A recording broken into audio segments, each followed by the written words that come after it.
Erokamano baba, huku sasa ni kwetu, mimi sitaongea mambo mengi. Nataka kukuhakikishia ya kwamba sisi kama wanajeshi wako wale wako hapa chini pamoja na hao wananchi tuko imara na tuko tayari kufanya vile utatuamurisha tufanye hata siku ya leo. Asante. Haya, Mheshimiwa TJ Kajwang' wa Ruaraka. Haya. Migori utie. Migori uyil. Migori uchiak. Baba nyaka ni landi ni wagomo. Chunya racha nyalo chamu ng'ato. Nyasachi nyalo chamu chuny ng'ato. Kata Swahili ok anyalo wacho rach dhoga. Ne timni ya. Andoke nga. Andoke. Migori ka ichienu. Ni pile ka pile ng'at mandhogo baba nyaka bedie Migori. En wach bane. Watiba ngoga ndoke. O mana ndoga bane ruchiel kacha. Wana ndoga. Koro timnia. Ana se biro gi mumba tayari. Nyasachiel baba chamo mumba koso ko cham.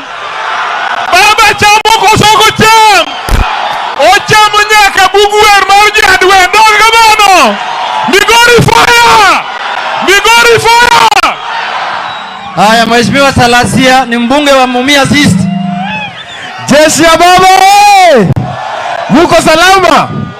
Mimi niko na shida moja. Na mimi nataka siku ya Jumatano, mimi nataka tu mniruhusu ule askari ambaye anaweza kuangalia baba kwa macho, akimwambia aingie pale na anataka kuipingana na yeye. Mimi huyo sisi tumeenda kukaa kama wanga, tumeshalaani huyo mtu anaenda kuwa mwenazimu next week. Alafu siku ya Jumatano naenda kujolea pale kwa ile gate, ndio ajue kwamba baba ndio yeye ni heshima, kwa sababu akasisha baba kila Mkenya amekasirika. Hatutakubali na tuko tayari kusimama na baba. Asanteni sana na Mungu awabariki. Haya, Mheshimiwa Fatuma Full Network iko hapa. Anakulika sebo. Yo Migori untie. Yo Migori erokamano. Jodala wanutera gigicho to ne pod chung' mana gi baba yadonga be. Baba thuol mane okaya cha oke achango. Omiyo jodala waduoko nu erokamano.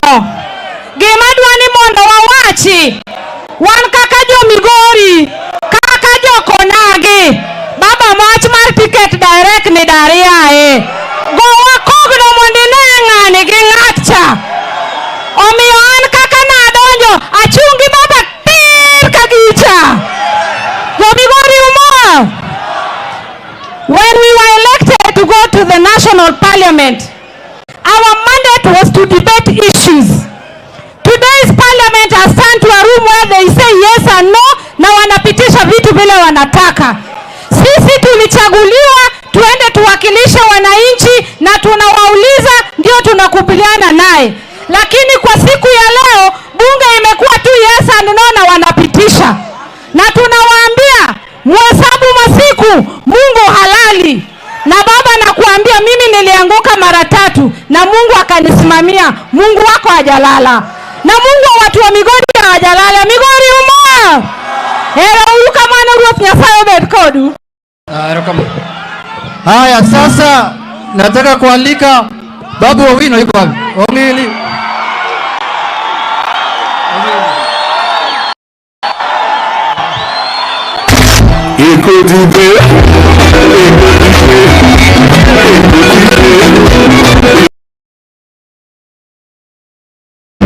Asante sana kiongozi wangu, kiongozi Junet. Vijana ria. Vijana ra. Wazee tirim. Wazee tialala. Warembo ha. Wa mama mne. Ibe mama migo ni mne. Erokamano jokanyana muntie.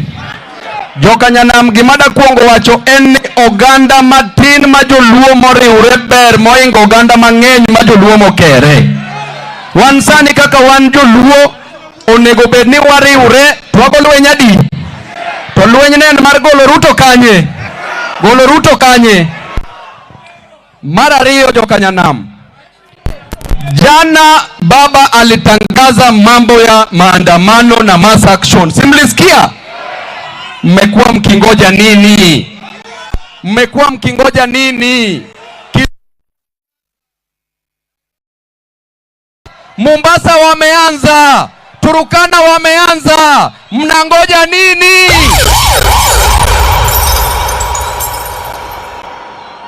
Jambo la pili, tumesikia Kindiki ametuambia ya kwamba hawezi kubali mambo ya maandamano. Nataka nimwambie aulize mdozi wake Ruto. 2007 alikuwa anaandamana kufanya nini? Alikuwa anataka haki, si ni kweli? Haki ya wananchi, si ni kweli? Na hiyo ndio tunataka leo. Mambo ya maandamano iko katika katiba. Wale ambao waliandika hiyo katiba hawakuwa na uwazimu. Wanajua kwa nini waliandika katiba na wakasema maandamano iwekwe katika katiba. Sasa ukubali, usipokubali tutaandamana. Ukubali, usipokubali Jambo jingine, nimejua wanataka kuanza kuweka mambo ya polisi kupiga watu. Nataka niwaambie wananchi wa Kenya saizi already wamechoka, already washakufa. Hakuna ya kuwadanganya, hakuna ya kuwashtua na mambo ya bunduki, si ni kweli? Wananchi wangapi hapa wamekubali maandamano itakuwa? Na tunaonya mapolisi, hata huyo mdozi wenyu alikuwa kule Hague, si ni kweli? Na hajamaliza kesi, si ni kweli? Hata nyinyi wakati wenyu itafika, si ni kweli? Jambo la mwisho, I want to say categorically that in the hands of Kenya KISII regime, we don't have, there is no better tomorrow, there is bitter tomorrow. In the hands of Kenya KISII regime, there is no vision for young men and women in this country. There is a mission for young men and women in this country. There is a mission to increase the price of hunger. There is a mission to increase university school fees. There is a mission to steal the hope of young men and women in this country. We have been sitting for a long time. A cat can sit, a dog can sit, a donkey can sit, a coward can sit, but it is time for us, for you and me, to start standing, and fight for your inherent and inalienable right as enshrined in the Constitution. Asanteni. Haya, Migori oye! Nataka kufunga. Kuna kiongozi wa jeshi ya baba huko Nairobi ambaye anatoka kaunti hii ya Migori, anaitwa Gaucho. Wapi Gaucho aje hapa?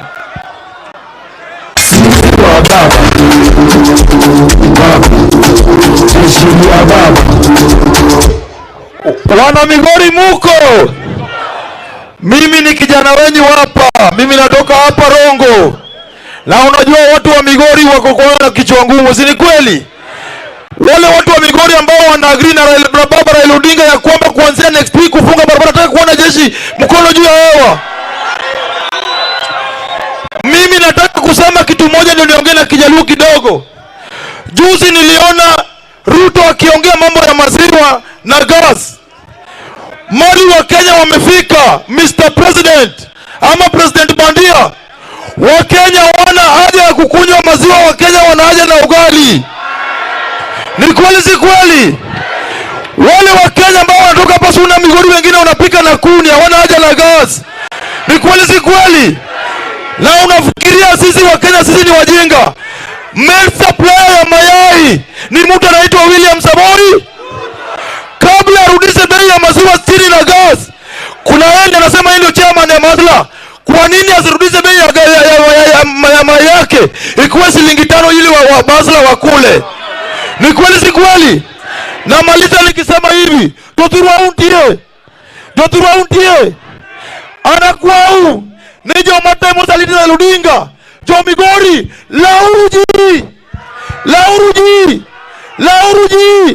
lauruji maandamano ni lazima ama si lazima? Mimi baba aliniambia mimi ndo nikuwe acting MP ya Lang'ata. Mumekubali?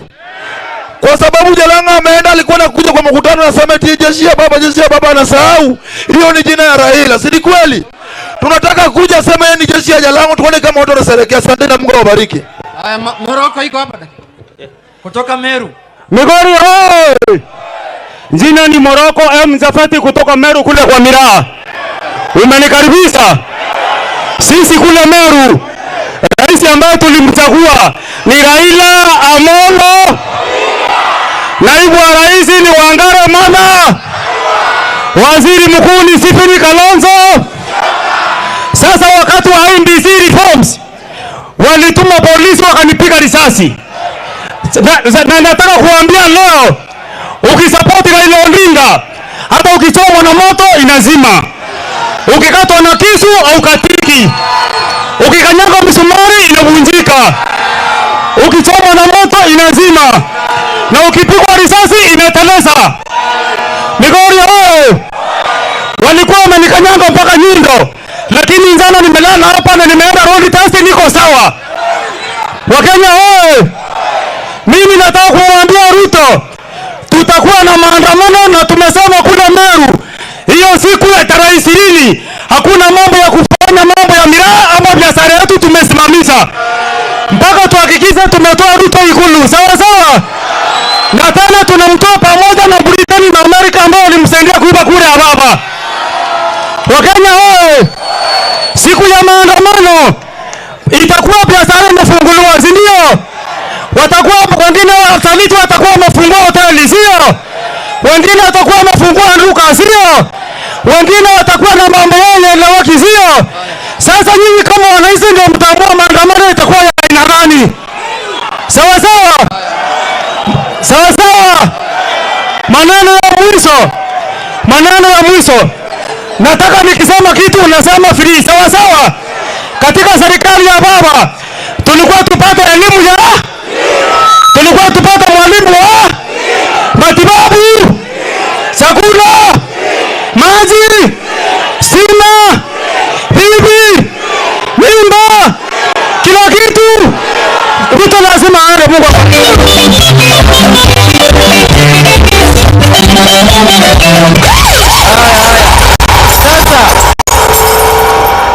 Watu wa Migori oye! Sasa nataka kualika kiongozi wa bunge, anaitwa James Opio. Haya. Migori fananeo. Wabunge usoruoyo uwijogi. Kwanza kabisa mimi niko na salamu kutoka kwa wabunge wengi zaidi wa Azimio la Umoja One Kenya Coalition Party kutoka pembe zote za nchi Kenya. Bila kuwataja kwa majina, umepokea salamu yao? La pili, wacha nitambue uwepo wa speaker wa County Assembly ya Migori, ako hapa pamoja na very good akuje.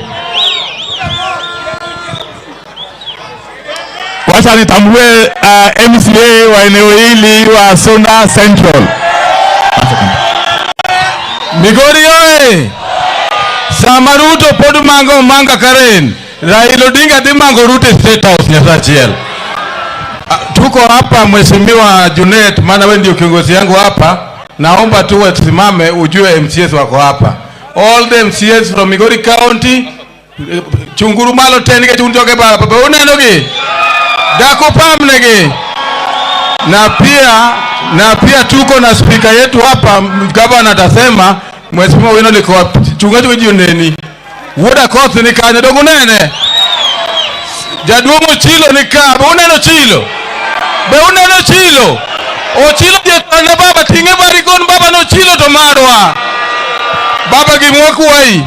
Wanu wa hol gigik moko. Gimikonwa. Kono ni darik prario. Wati mango. Wachalo janya Moruto kata sianda ni moyo to wadhi kwenye sai mdu kweto ni grupi.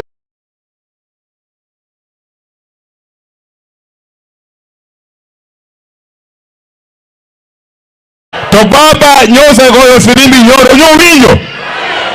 To kendo pura mwan go kawuono Migori ka. E poster ground ka. kain jatelo mora man Migori kama na yer gombolo to yonge ka to kior apologies ndalo orumo kamano jadi mocho ndalo orumo correct. Ya pili, mimi nataka kujiunga na wenzangu. Hizi vitisho ndogo ndogo ya wakina Kindiki sisi tumeyazoea. Nataka Kindiki ajiulize mwaka wa 1990 wakati Moi mwenyewe alisema sisi hatuwezi enda Kamkunji, tulienda au hatukwenda? Tulienda ama hatukwenda? Pengine wakati huo pengine hapo amezaliwa huyu Kindiki. La pili, lazima niambie Kindiki na wenzake ya kwamba hawana mamlaka ya kuamua ni njia gani sisi kama Wakenya tutaenjoy rights and freedoms enshrined under the Bill of Rights of our Constitution. Sisi wenyewe tunajiamua vile tutaenjoy hizo rights. Wangapi wamekubali na mimi? Kwa hivyo tarehe 20 mwezi wa 3 mwaka huu itakuwa siku ya holiday. Itakuwa maandamano ile hajaonekana dunia hii. Wangapi wamekubali ya kwamba siku hiyo wataenda Nairobi?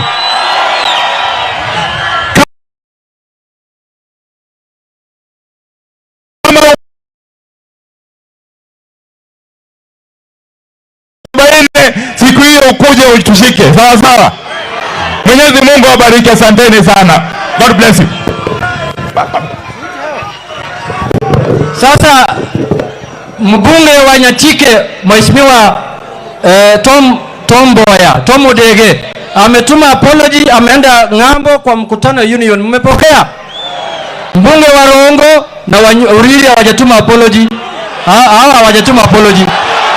Haya sawa. Sasa wapi senator ya hapa Migori?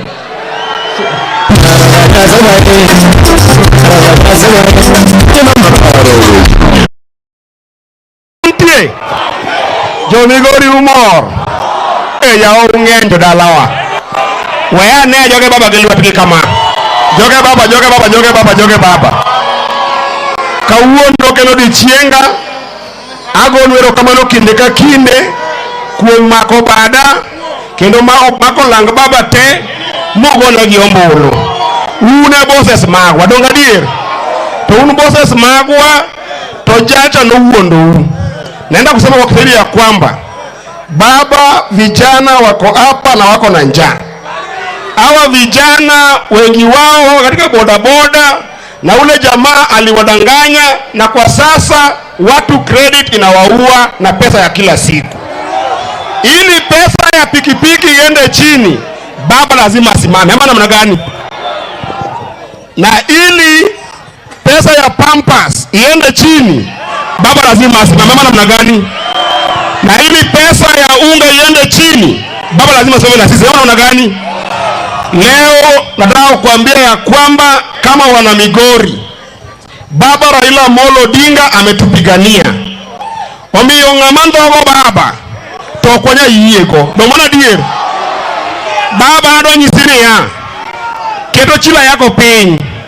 Keto jina moed piny. Keto jowe kote piny. Jomata higi. Wenawe abogo nguma lwar kaka kagayanga. Dong manen. Donjo ka ingo. Kuye to wekora kel nusena tasmo biro limo wakaendi mondo gimbe gimosu mbobudho ge malo e bunge kwa chande. Senator wa kwanza ambaye anaenda kumuita ni senator wa Vihiga ambaye anaitwa Senator Ososi. Makofi kwa Masosi. Haya.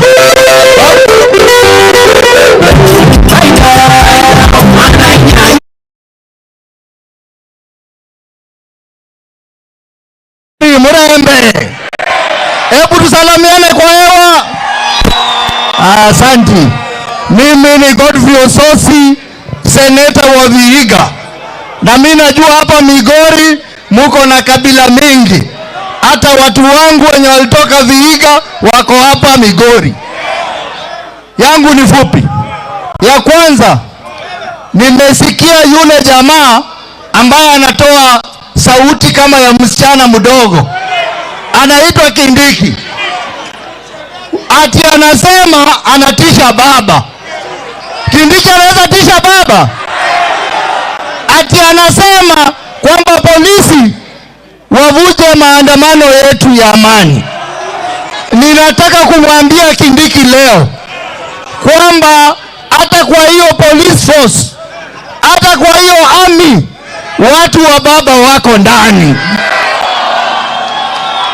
Ninataka kumwambia hata kwa hiyo police force, watu wa Azimio wako ndani na hawatafanya chochote.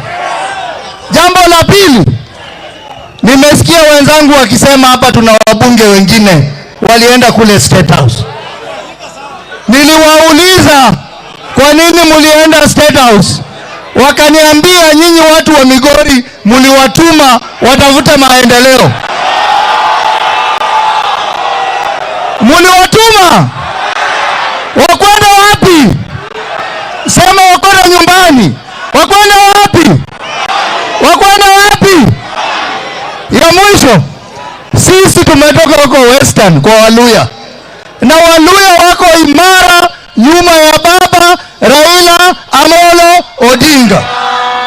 Tarehe 20 siku ya Kiyama wanatoka wote wanaenda Nairobi.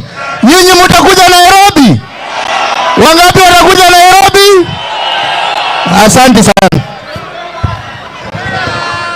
Haya, aluongolu senator nominated ma au mabei Senator Beatrice Ogola.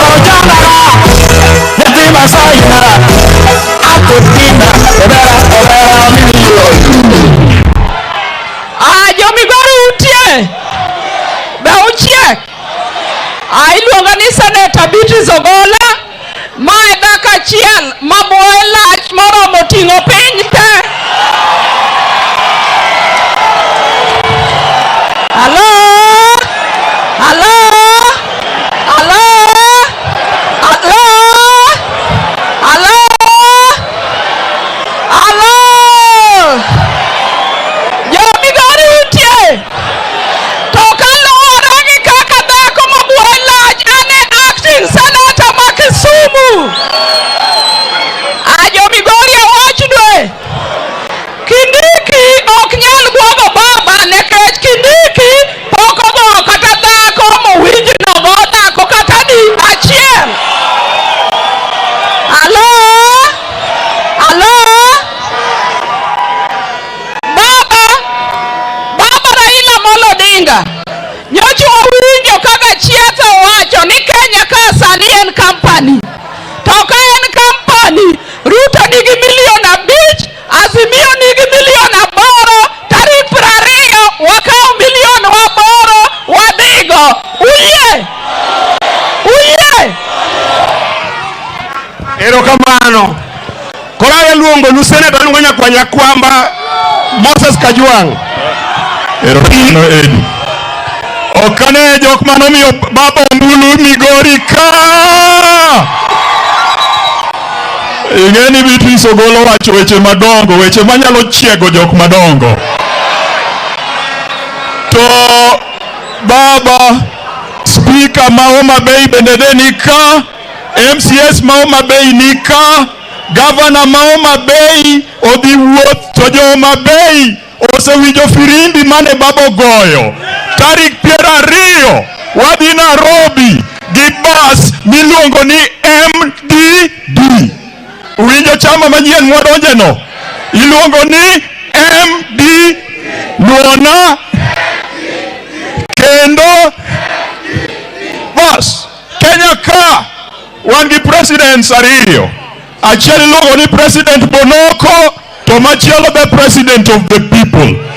President Bonoko alichaguliwa na Chebukati, akachaguliwa na Jose Kamago, akachaguliwa na watu wa Venezuela. Anaitwa Rigathi Gachagua na William Ruto. The President of the People ambaye alipata kura milioni 8 anaitwa Raila Amolo Odinga. Koro kochopo tarik 20, tarik chenango gi Kiswahili. Tarehe 20 jo Migori ung'e kakutime daraja kacha, ung'e kakumoke, unimoke koso kumoke. Atieko kawacho niya, this administration is running government as if it is comedy. Every Sunday we are treated to comedy, and comedian number 1 in this illegitimate government is none other than Rigathi Gachagua. Hata utamsikia hii Jumapili akienda kanisani kutukanana. As if that is not enough, they have come to our side and they have plundered our own comedian called Jalango, because they have shortage of comedians there. As if that is not enough, they have gone to the political recycle bin and they have come up with someone called Cleophas Omondi Malala. Mulisikia ati Malala anatukana baba. Ni Omondi buogo baba. Ni Omondi nyiso baba no bodil kode. Ya Omondi chakwa yudo mande to tim nango. Kwa yudo mande to tim nango. Mada seo gwedu. Aya, sasa nawaletea kiongozi wangu na kiongozi wetu katika Senate, chief whip wetu Ledama Orekina.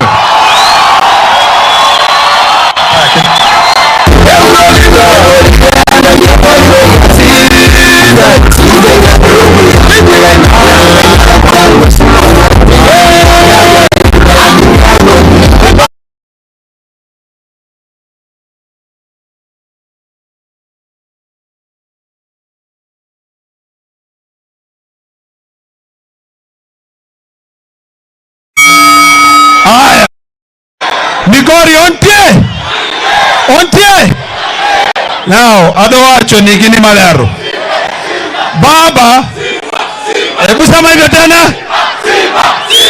Aya, asante.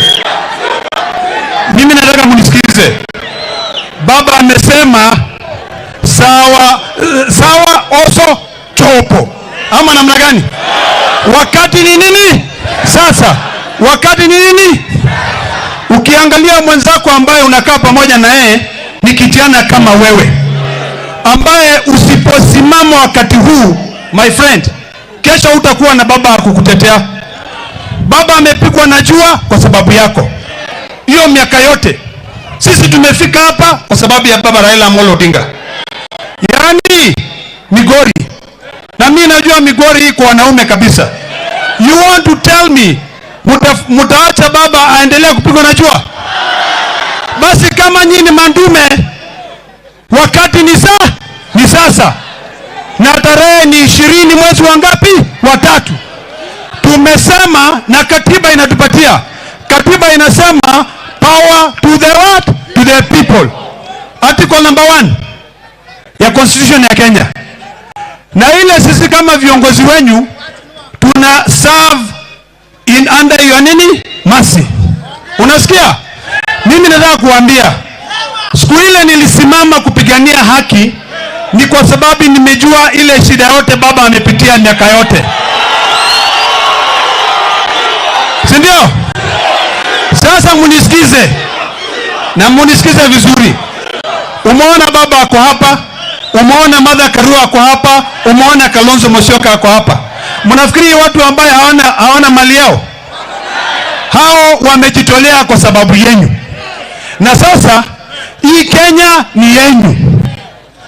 You have to say enough is enough. And you know, a lot of people think we are ignorant. We are not ignorant. We know what Kindiki is doing. We know what this other thug and is. Unajua, let me tell you. Unajua huyu jamaa anaitwa Gachagua, mtu ambaye alivutwa kazi kwa sababu ya kuiba chakula ya watu wako na njaa. Huyo ndio mnataka? Maisha yamekuwa ngumu, si ndio? Baba alisema mnapata shilingi 6,000, si ndio? Hao watu wanasema ati hao ndio, ati this country belongs to a few. Ati they are shareholders. Shareholders ni nyinyi. You are the shareholders, and it is time now for you to demand what is yours. Kesho tuko Masaini. Kesho tuko Masaini. Na tumesema sisi wote tunasimama. We are going to change the future of this country. The president that we all recognize is none other than Amolo Odinga. So muko tayari tuende Nairobi? Muko tayari? Hebu inua mkono kama uko tayari. Haya, tukutane huko alafu mkose nilete marungu ni wachape pia nyinyi. Asante sana. Wacha niangushe.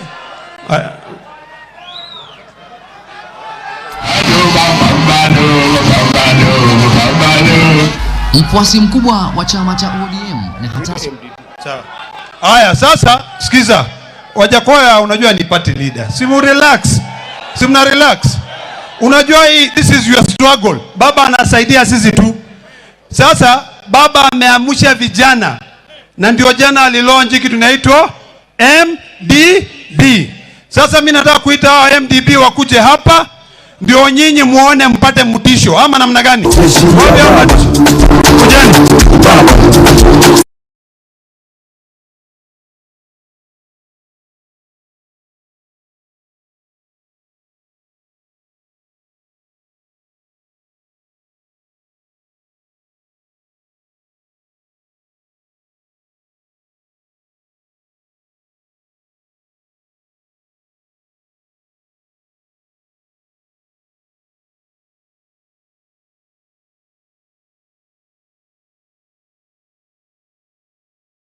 Wapi Osewe?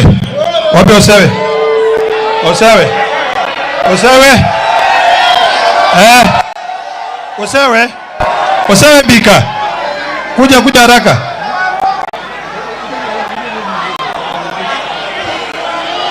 Sunaona wako tayari? Na nyinyi mko tayari? Ngoja kidogo.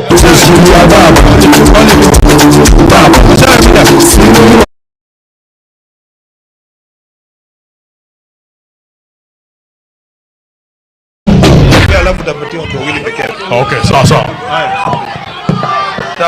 Haya. Watu wa Migori, muko tayari? Muko tayari? Comrades power! Comrades power!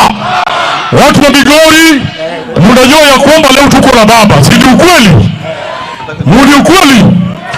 Baba amesema tarehe 20 watu wa Migori watoke nje twende Nairobi, lakini mheshimiwa Peter Masara amesema ataka pamoja nasi hapa. Si ni ukweli? Muko tayari kukaa na Masara twende Nairobi? Yote iko sawa, si ndio? Tutasimamiwa hapa na Idi Okech na kila kitu tutafanywa hapa na baba na mheshimiwa Uchila yako pia kwa hapa. Hebu nione mkono ya baba.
Huko State House. Baba tafadhali, vijana tunasemaje? Waende wasiende? Waende wasiende? Baba, we are tired of people who betray you each and every time.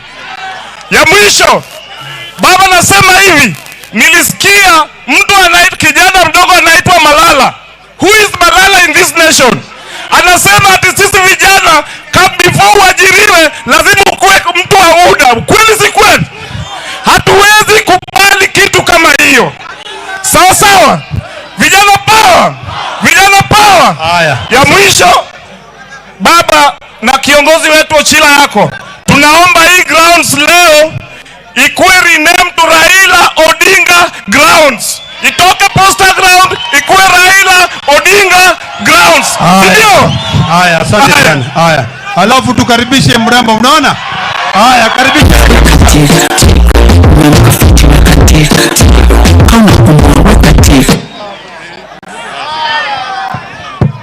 Migori hoye!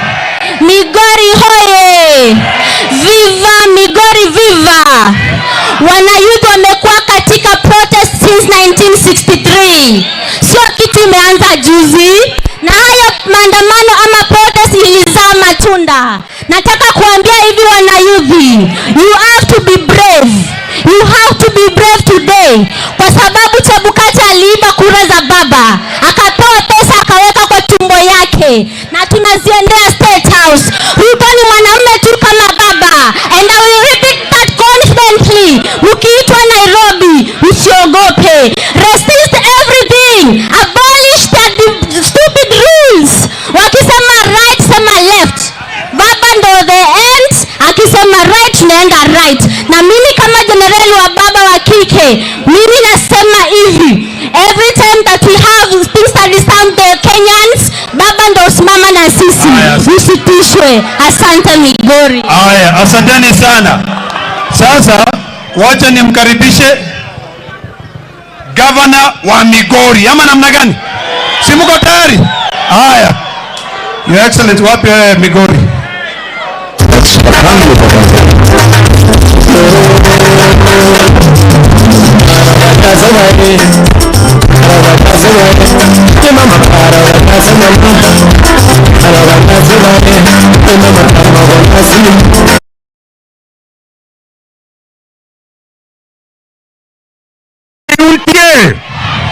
Swana urunya katoke kocha ne utetete joge baba. Baba, hapa ndio Migori na Migori ni kwako. Wakati unakuja Migori, wewe ndio unaalika watu. Sisi tukijaribu kualika hao watu hawakuji kwa wingi kama unawaona leo. Donge baba imomio uchopogaka. Jiadimo biro ni kech baba. Joge baba ufuana mundane utetetetetetete. Ero kamano. Kapo kawacho mara wan giwelo mawageno kendo mwadeo amio moro loskodu. Basi ningeomba kiongozi wetu Bwana Kioni, karibu uhutubie watu wetu wa Migori. Urwake jiadimo ruako Jeremiah Kioni.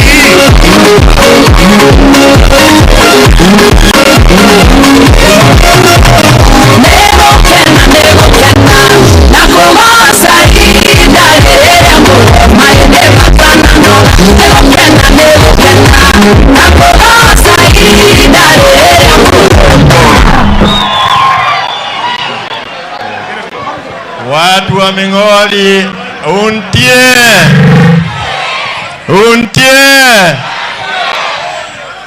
Leo muko na njaa hamna njaa? Muko na njaa hamna njaa? Hii sufuria ni ya kusema ya kwamba Kenya kuna njaa. Kenya kuna njaa. Na Ruto dalili yake ni njaa tupu, ili ametuletea kwa hiyo miezi 6 ni njaa kwa kila Mkenya. Na hii njaa iko kila pembe ya Kenya hii. Mimi nataka mnisikize kidogo, niwaambie maneno ambayo huenda ikawa hamjayasikia.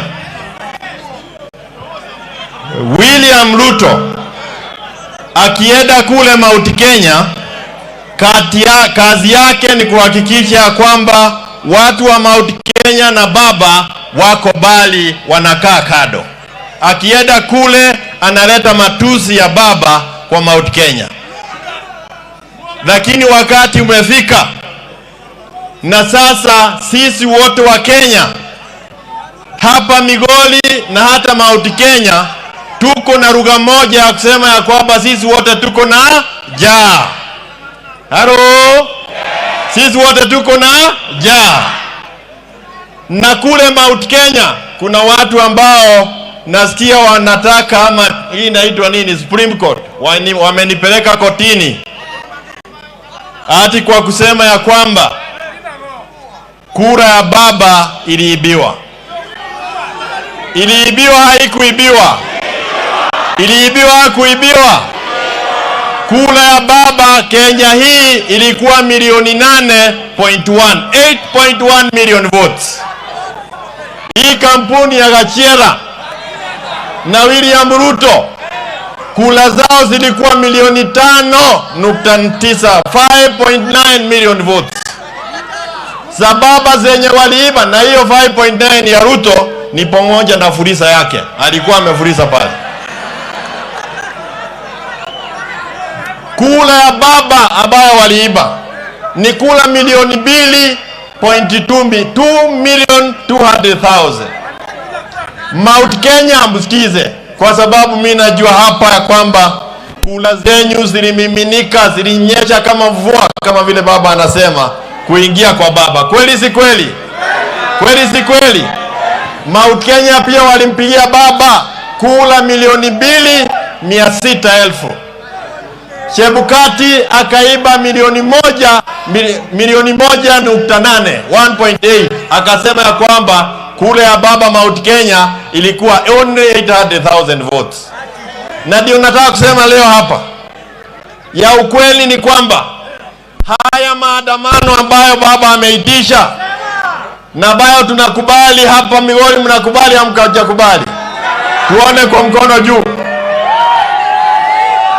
Vile vile hata wale kutoka Mount Kenya wanagojea siku ya tarehe 20 mwezi wa 3. Wao pia watakuwa pamoja na Wakenya, kwa sababu mambo ya jaa, mambo ya shida iko hapa, iko kule kwa Mount Kenya. Na pia wamesema hivi, kama ilikuwa deni na wakapigia hiyo kampuni kura, sasa mambo ya deni imekwisha. Wao pia wako nyuma ya baba. Halo, tarehe 20 wewe waamuke twende Nairobi. Na kama hautaweza kwenda Nairobi, ni akina mama peke yao. Akina mama peke, unakaa kwa barabara, chika sufuria na mwiko, goga sema kuna jaa. Tuone ni askari gani atakuja kukupiga na kama umechika sufuria na mwiko na umekaa pale kwa barabara. Ni sawa sawa? Na kama vile senator amesema, hata kule kwa police stations pale pia kuna askari ambao ni wa Azimio, kuna askari ambao pia wako na jaa, kuna askari ambao pia watoto wao wamefukuzwa shule. Kwa hivyo wao na sisi kitu moja. Kwa hivyo nasema hivi ya mwisho, wale pia wabao wameamua kwenda kwa UDA, kama ni kutoka kwa ODM ama ni kutoka kwa Jubilee, hama haraka na usiwache harufu nyuma. Nenda na ujue wewe utakutana na raia. Raia ndio wanapiga kula. Halo, raia ndio wanapiga nini? Kula. Mpokee salamu za Uhuru Muigai Kenyatta. Wagabi wanapokea salamu zake. Yeye rafiki wa karibu wa baba, na yeye mwenyewe alisema kwa kauli moja kwamba party leader yake ni nani? Raila Amolo Odinga. Hii safari tuko pamoja. Kaende kasiende. Achana na hao, watatuona, watajua hajui. Owacho koseo ko wacho. Owacho koseo ko wacho. Jiadimo ruako weche ne wane lwedo erokamano.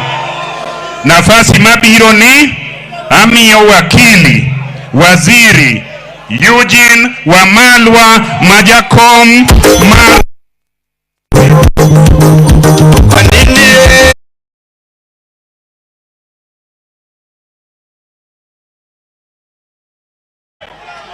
Nyasaye ber Mulembe. Asante sana watu wa Migori.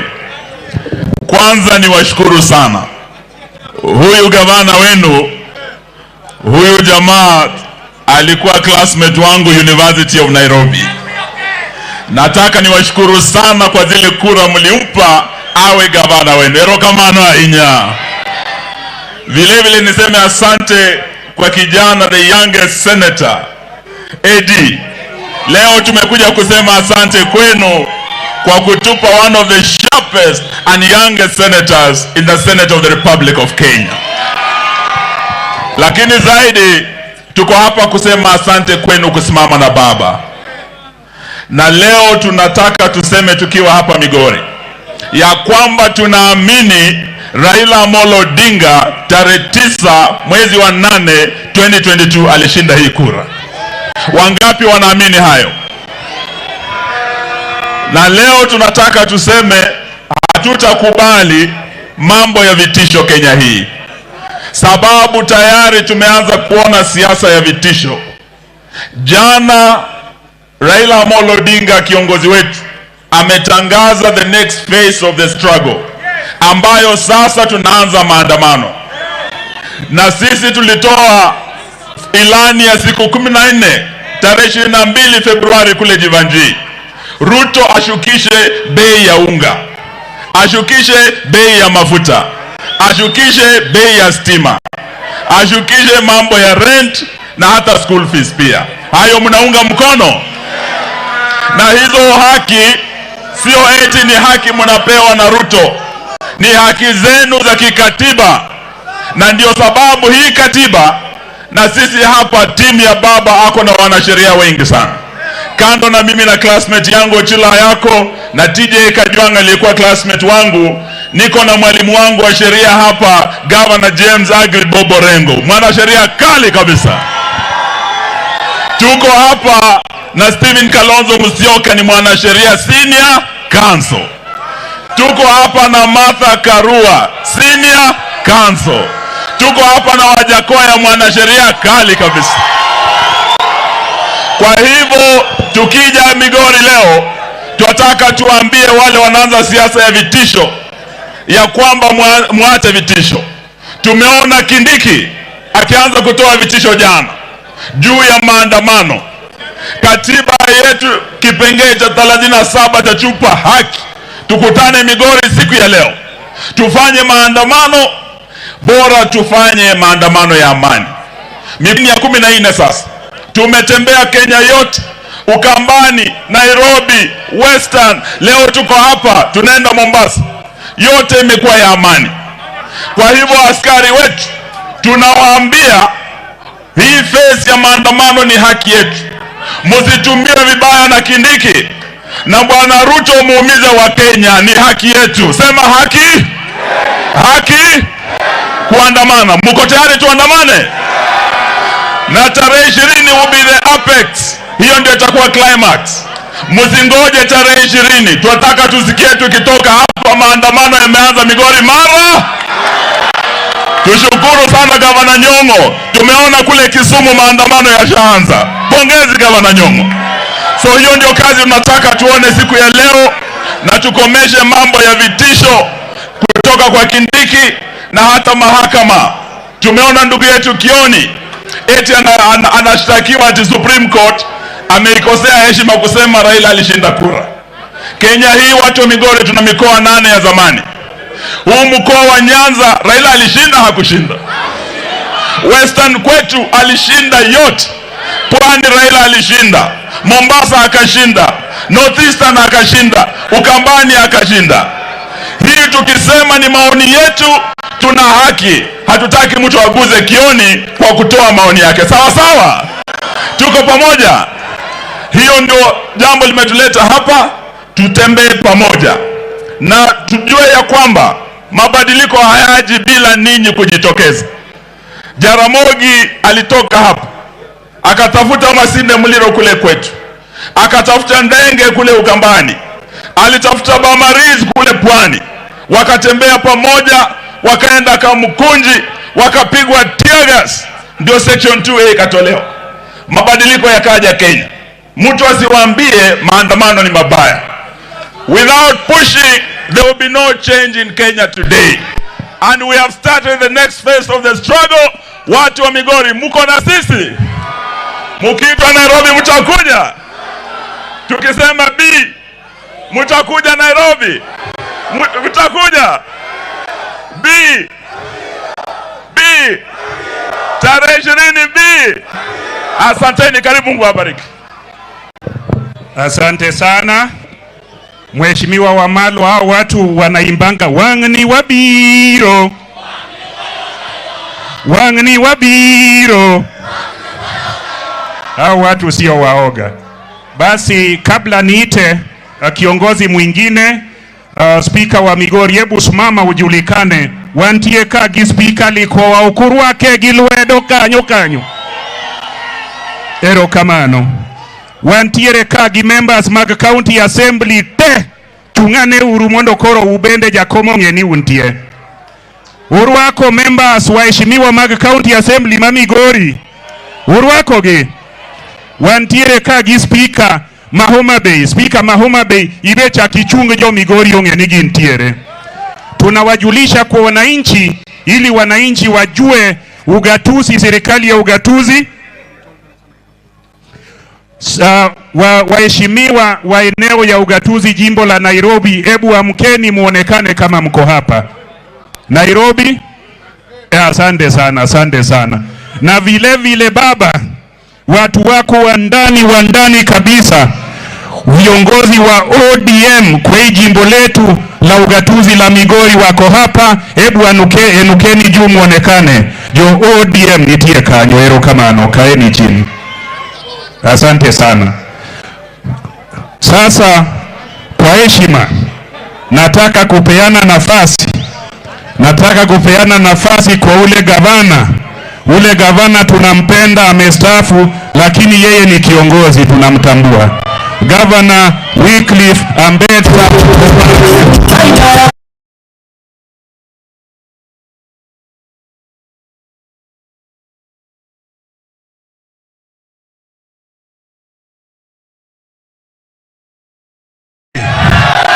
Mlembe Handi, ninafuraha kuwa hapa tena.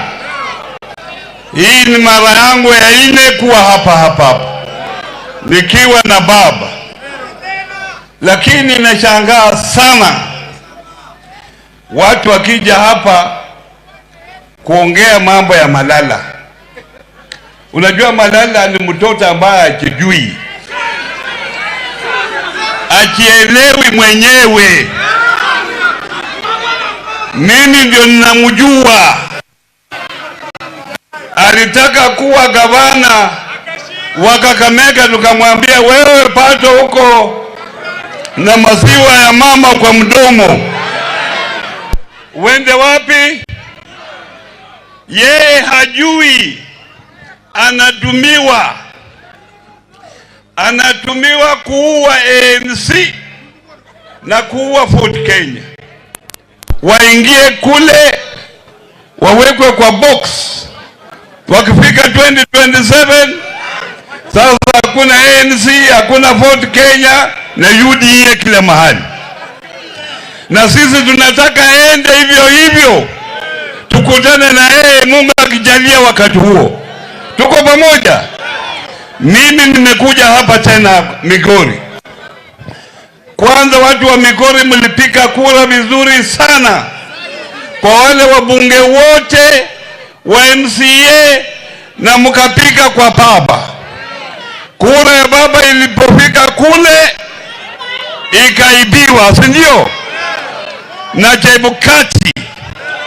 Saa hii nyinyi watu ambao mko hapa mungekuwa mko na sosita kwa mfuko. Saa hii unatoka hapa unakula ile unataka. Watoto wako wangekuwa wanasoma bure, matibabu ingekuwa bure. Na mjue baba nafanya haya mambo yote kwa sababu ya nyinyi. Ndio kwa sababu tunataka mjitokeze kwa wingi. Ni maandamano, si tarehe 20 na kilele ya maandamano. Maandamano ilianza jana. Tunataka tukitoka hapa tusikie hapa tuna maandamano. ambayo inataka bei ya karama ishuke chini. Na mimi nimesikia tuna wabunge kadhaa hapa Migori ambao wanasaliti papa. Na nyinyi mnaona sisi watu wa Western, sisi wote tuko nyuma ya baba. Si mnaona? Wale wabunge ambao wanasaliti baba muwapeleke wapi? Muwapeleke wapi? Na ule Kindiki niliambiwa yeye amesomea sheria. Sijui amesomea sheria yake wapi. Wakati alitolewa kama kuwa deputy speaker, alikuwa anasema tuna dikteta katika nchi yetu. Saa hii amesahau hayo. Sasa anasema haya, hiyo maandamano tuone. Na hakuna sheria yoyote ambayo sisi tunafunja. Maandamano iko katika katiba yetu. Kwa hivyo sisi tunataka wananchi mjitokeze kwa wingi, mfanye maandamano mahali mupo, na hiyo maandamano hiyo ya amani. Nione wale wataungana na baba kufanya maandamano. Mungu awabariki.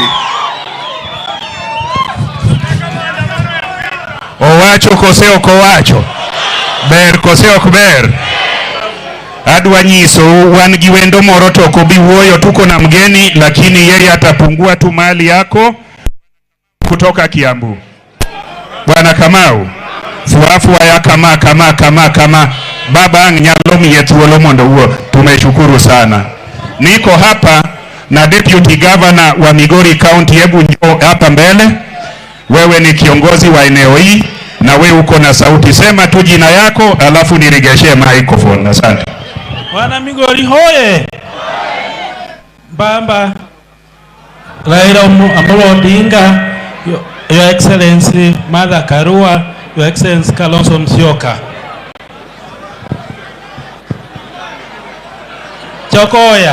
Chakoya anakuja kama kiongozi wa chama. Tunamkaribisha Migori. Ni wangapi wanakaribisha Chakoya Migori?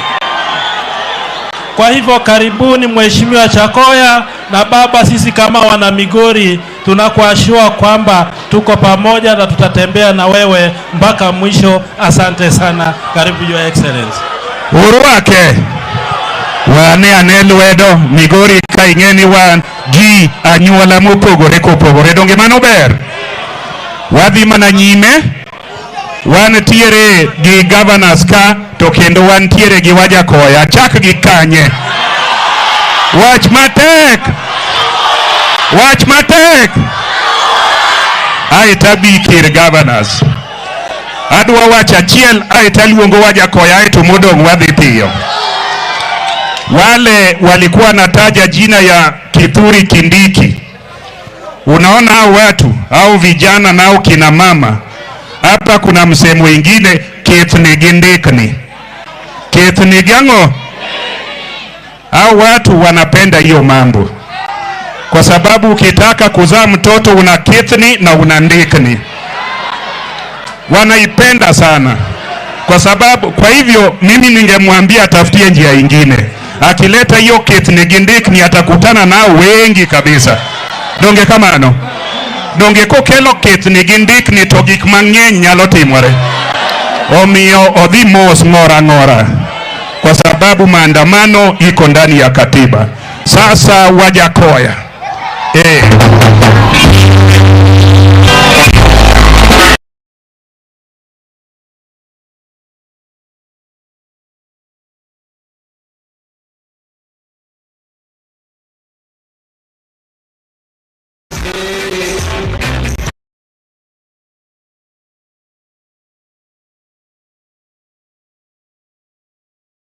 Haya.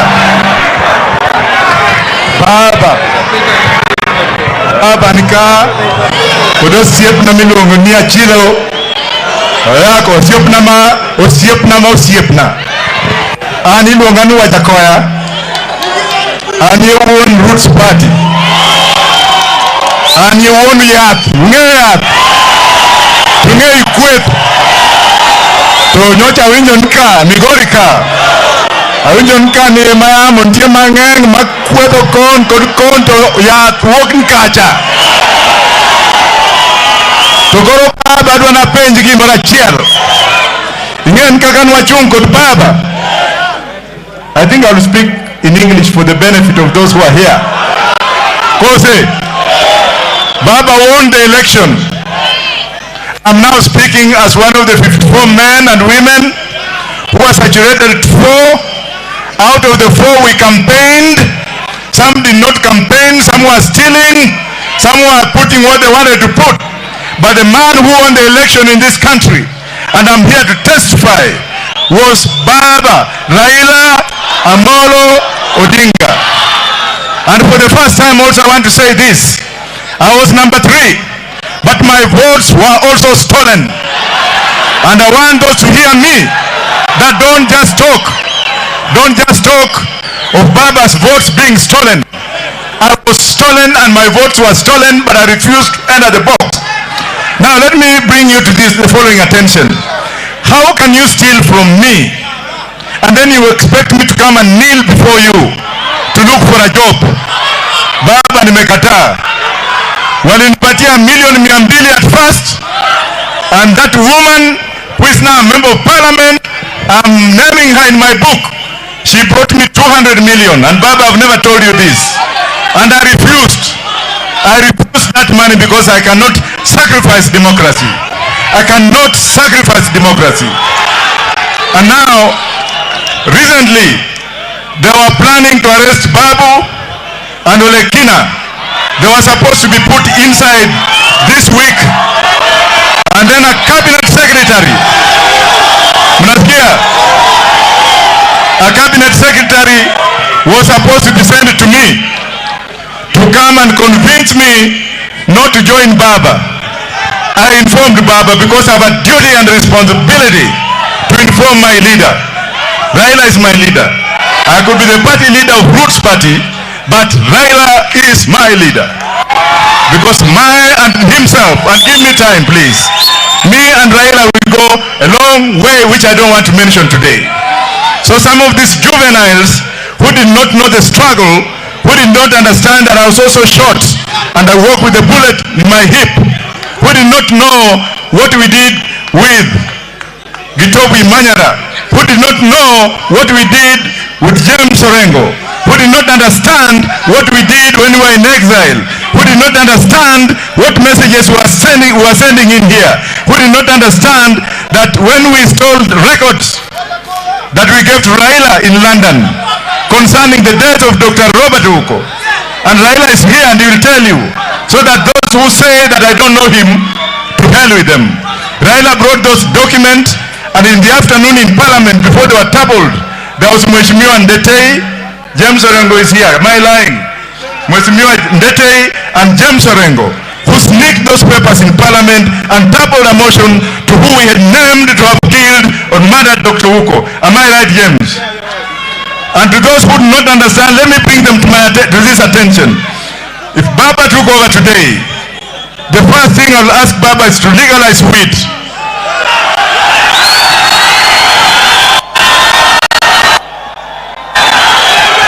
Hii mambo ya unga, ukienda Amerika saa hizi watu wanakula vitu mingi sana ambazo zinatengenezwa kwa byproducts of bangi. Watu wengi hapa nafikiria ati bangi ni ya kuvuta tu. I've never smoked a cigarette myself. But I'm telling you young men and women who are here in front of Baba that we shall make the best economy in this country. If you go to Jamaica, na mseme, hey, Jamaica, Canada, Botswana, Uganda, Malawi, Zambia, Denmark, and Tanzania are legalized. And there is one thing, and that's why Baba want to tell you today, to assure you that we are not stupid, we know what we are doing. There is one thing, kuna kitu kimoja, ntia kimona Chielka, ngato di church every day. Na ameenda huko akaanza mikakati ya bangi, Wakristo wakamwambia hapana. He can't do anything. Baba, that is still our debate. He cannot steal that from us. Alafu ameendelea, wamelete mambo ya mwanaume kulala na mwanaume. Baba, we shall remove that. Babu is my witness. Wakati Baba anachukua hii serikali, nawaambia kwamba If the Americans want to listen to me, and I'm telling them because I'm married to one of themselves, we shall ask Baba, we shall pass legislation to do away with homosexuality. I will never support homosexuality myself. And finally, may I bring this to the attention of everyone here. Don't follow Baba because you want to be famous. Sacrifice yourself like Kalonzo Musyoka. Sacrifice yourself like Martha Karua. Sacrifice yourself like Mheshimiwa, my governor, please. Out of my respect, I just want you to stand. Sacrifice yourself like my leader from Kakamega, my former governor. They have a lot to do, but they are here because of a purpose. What about Olekina? What about Eugene Wamalwa? What about Kioni? What about Osoti? We are here not because we don't have anything to do. We have our own money. They can't feed us. Kwa hivyo mimi nawaonya kwamba let them not dare. Let them not try. Let them not try to come to me to bribe me. Let them not try to bribe me. Mheshimiwa rafiki yangu, Mheshimiwa, mimi nakupenda lakini hatujui mbele itakuwa namna gani. Asanteni sana. Bangi.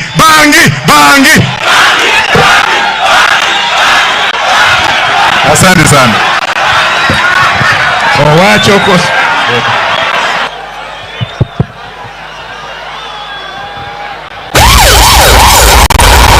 Owacho koseo kowacho. Uwinjo koseo kuwinjo. Koro wachiegni mana chopo kar Baba kanyo. Wan gi governors ariyo ka. Governor wanga nitie ka to wakilisha wa Amerika. Koro wan gi governors ma eneo ka ariyo. Omiyo Baba governors nitiere ka te. Akawo thuoloni adwaro duoko ne Baba erokamano. Baba, it's your presence that has invited these people, and your presence with the true champions of change and liberation. We have champions here who have fought for liberation all those years. I want to invite one of the prolific champions, Agri James Bob Orengo. Karibu.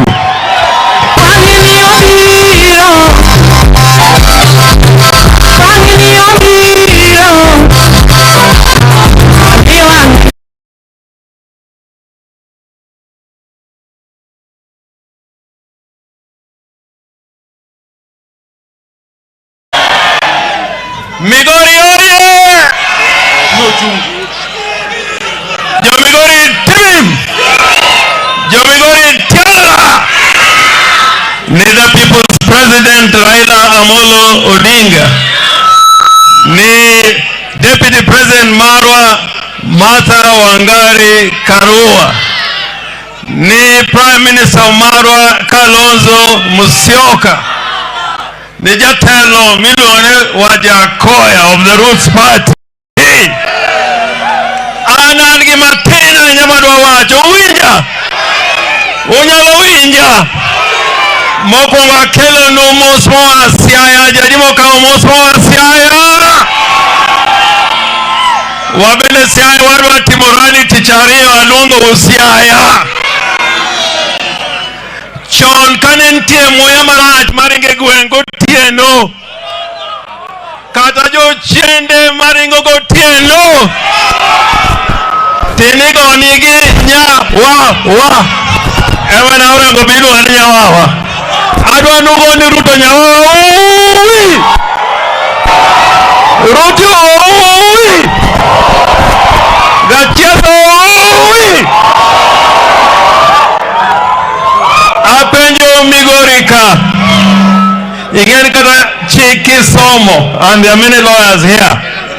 Ke yudo ngato gijaodi ingama dichuo tiude gijaodi kokamai kati ngama dhako tiudo ngato gichuori komiro e mach beitere ka police itere ka police okitieko kode mondi kore kidhi ka police. I am a lawyer. Nitie gimiluongo ni provocation. Ka ng'ato donjo e odi to timo richo machalo kamano, itieko kode mondi. ng'ato biro mokwalo kura marwa, ng'ato kao dheri tong'ielo ni, ng'ato kao dheri tong'ielo ni. Beilinga lenga be ung'e Ruto kao dhiang' maduong' kuomwa kikonye gi Chebukati. Waomo dhok koso kwaom, waomo dhok koso kwaom. Omiyo kik uluor. Ka Raila Odinga minyalo mako higni 9 mobedo prime minister, iluoro ang'o? Ka Nyang' Nyong'o ne nyalo nindo Nyayo to sani gavana, iluoro ang'o? To Korengo Nyatieng' inyalo tweyo to sani an ga, iluoro ang'o? Omiyo jokanyanam wang'ni wuoguru oko, wang'ni onge ringo. Jadi moye onge ringo, onge ringo, onge ringo, onge ringo, onge ringo. Uyeno onge ringo, uyeno onge ringo. Kata kineno polis kikiringi, kineno polis kikiringi. And I want to say this in English. Kindiki, you are serving under a constitution that was brought about by Raila Amolo Odinga. You are serving under a constitution that was brought by Martha Karua. You are serving under a constitution that was brought by Kalonzo Musyoka. In that constitution, you cannot give a directive to the police. You are not allowed to give an order to the police. The police are an independent commission. Omiyo wan police wapuonjo. We want police to be taught lessons to know the law. Ka police oromo kodi, kiko penji kipande, ni police penji ni akanye. Kata police majalango penji Migori ni akanye.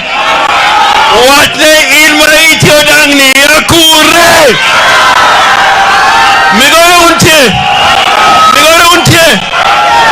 The dollar against the shilling. The Kenyan shilling is in a free fall. People are hungry.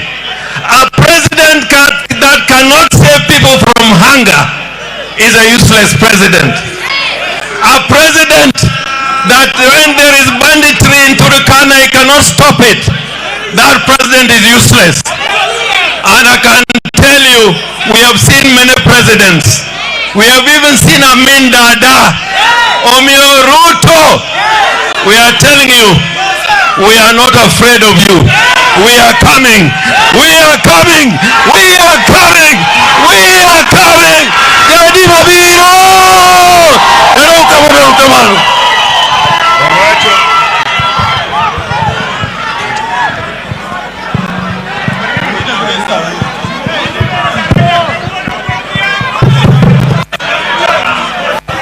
Owacho kose oko wacho. Jiadimo winjo. Jiadimo rwako. Jiadimo yiego fuane kama. Koro an gi gavana moa Kisumu. Iluongo ni Kisumu City. Jo Kisumu beduru mos. Donge jo Kisumu bed mos. Ginyalo mana kithni ka gindekni ka babo wacho. Gikithni to gindekni ka babo timang'o. Ting'eni ma babo wacho kikithni tindekni to mit. Donge kamano. Inyalo nyuole nyathi. Inyalo bede president. Aeto piny sudo mbele. Fuana uru kama untie kende mondo warwak Governor Professor Peter Anyang' Nyong'o ma Kisumu.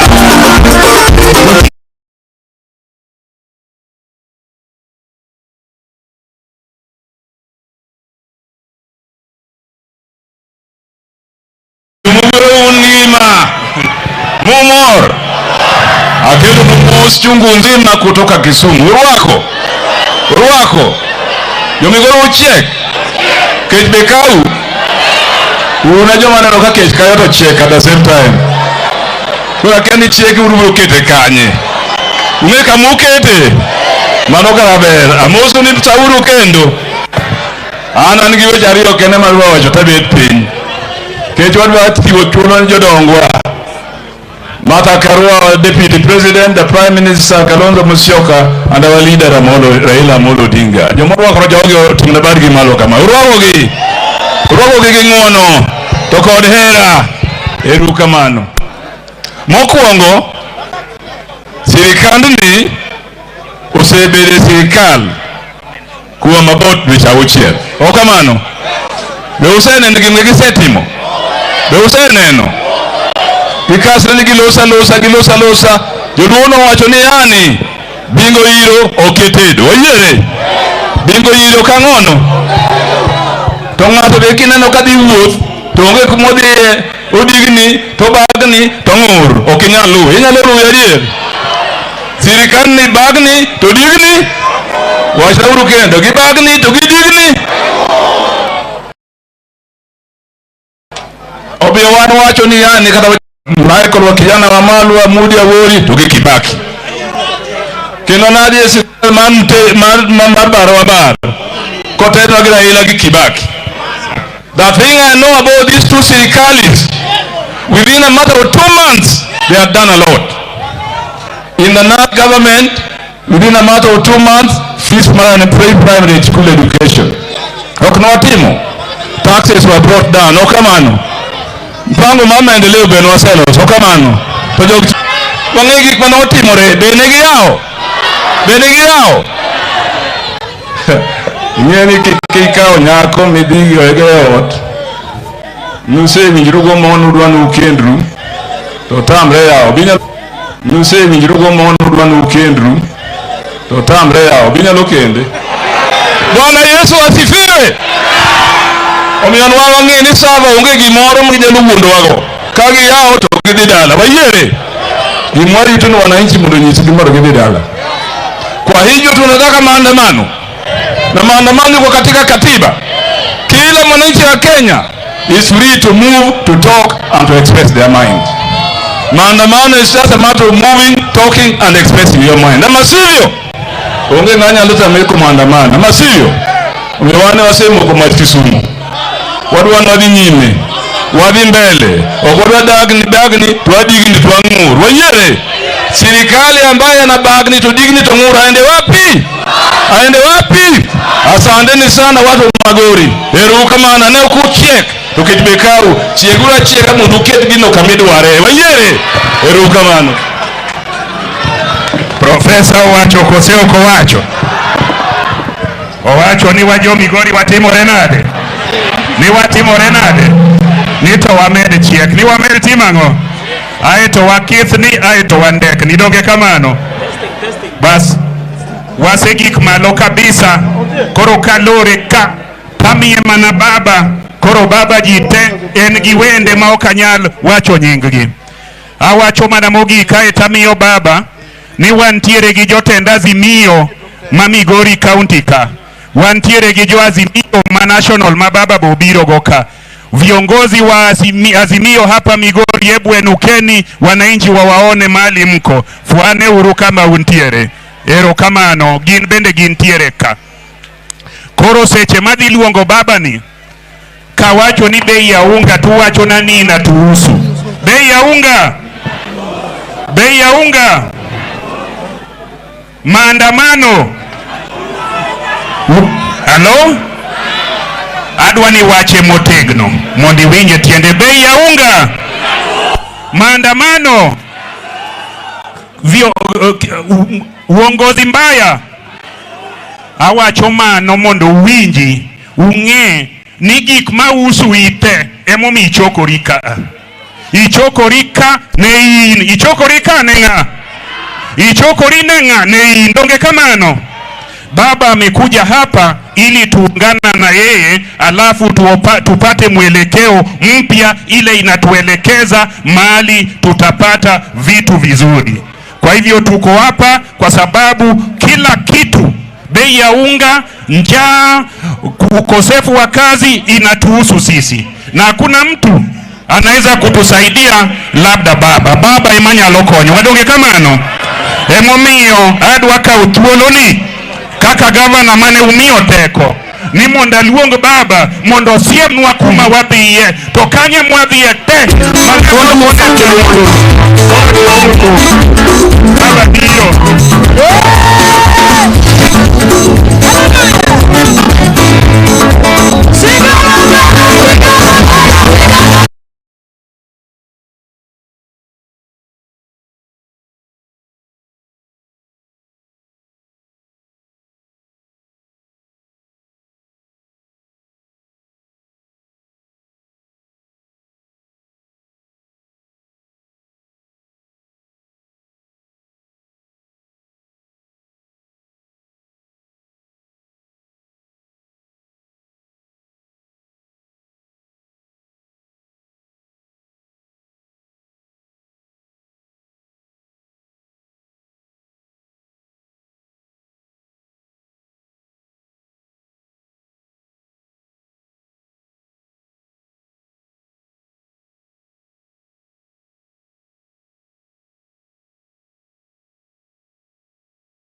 Hello.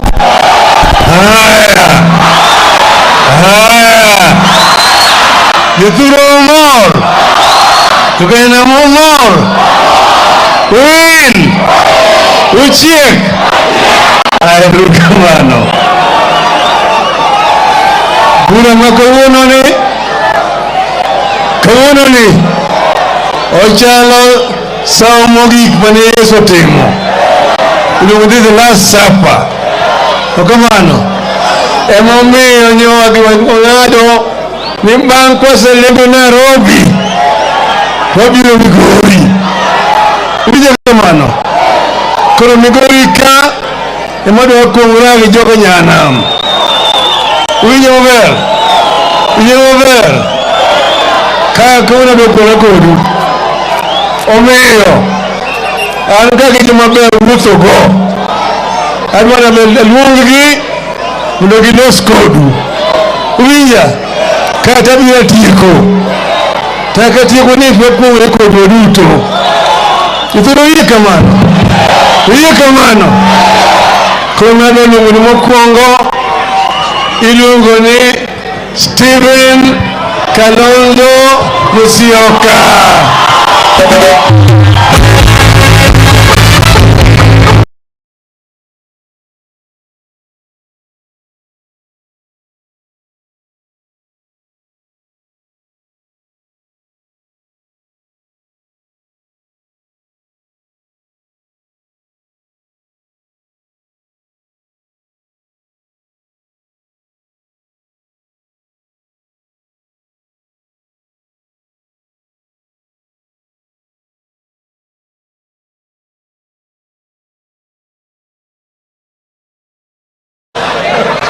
Migori. Onte. Hamjambo. Hebu tusalimianeni tena. Asanteni. Jana msimamo ukatolewa ya kiongozi ndugu yangu Raila. Na tukaja leo kama vile amesema. Na washukuru. Lakini kwanza ni kumshukuru Mwenyezi Mungu. Kwa sababu matukio haya matukio yaendelee Kenya hii ni matukio ambayo Mwenyezi Mungu mwenyewe anaiongoza. Mungu anapenda Kenya kiwango kwamba hata kubali watu wasiofaa wawe uongozini. Jana nilisikiza BBC walikuwa wamefunika kama hakuna mambo, na vile ndugu Eugene amesema pengine huo ni mkutano wa 14 tangu kuanze kufanya mazungumzo na wananchi wa Kenya kwa amani tu. Lakini hata ile media yenyewe wengine walikuwa pengine hawataki kumulika mambo haya. Jana nikasikia BBC yenyewe, dunia nzima inajua kuna jambo Kenya. Sema jambo. Wangapi wanajua kuna jambo? Wangapi wanakubali kuna mambo? Jambo kwamba lazima litatuliwe kisheria na bila ugomvi. Hapa wananchi hakuna ambaye anabeba silaha. Ni kweli ama ni urongo? Tutafanya maandamano bila kubeba silaha. Wangapi wanakubaliana na mimi juu ya mambo hayo? Kwa hivyo wanaobeba silaha wasije kuchokoza wananchi wa Kenya, kwa sababu katiba imewapa mwelekeo, uhuru. Nasema bila kubeba silaha because ile lugha ambayo inatumika na constitution, katiba article 37 of our country's constitution inasema every citizen has the right to picket, to demonstrate, to carry out strikes and the rest of it unarmed, bila kubeba silaha. Kwa hivyo ndugu zangu wa Kenya, in order to bring out a true revolution of the people, angalieni historia. Ngoja apite kidogo, anatusumbua nadhani mmoja wetu hawa. Sio Ruto huyo. Ruto ajui Migori. Ngoja niendelee nisiendelee. Jambo ambalo tunataka wananchi tuelewane ni kwamba ukiangalia historia ya ulimwengu, Mahatma Gandhi wa India, Reverend ambaye alileta civil rights in America, na wote ambao wanajulikana dunia nzima wanafanya bila fujo. Na sasa wakati umefika wana Kenya tuwaige fujo, itakuwa ni mafikira yetu. Kama sasa imekuwa branded as green political revolution. Kule wakati mwingine upande wa Ukraine walianza na velvet, wengine orange, na ndio tukaanzisha Kisumu, nakumbuka orange revolution. Sasa nasema green political revolution, ili watu wa Kenya tusije tukakaliwa kimabavu.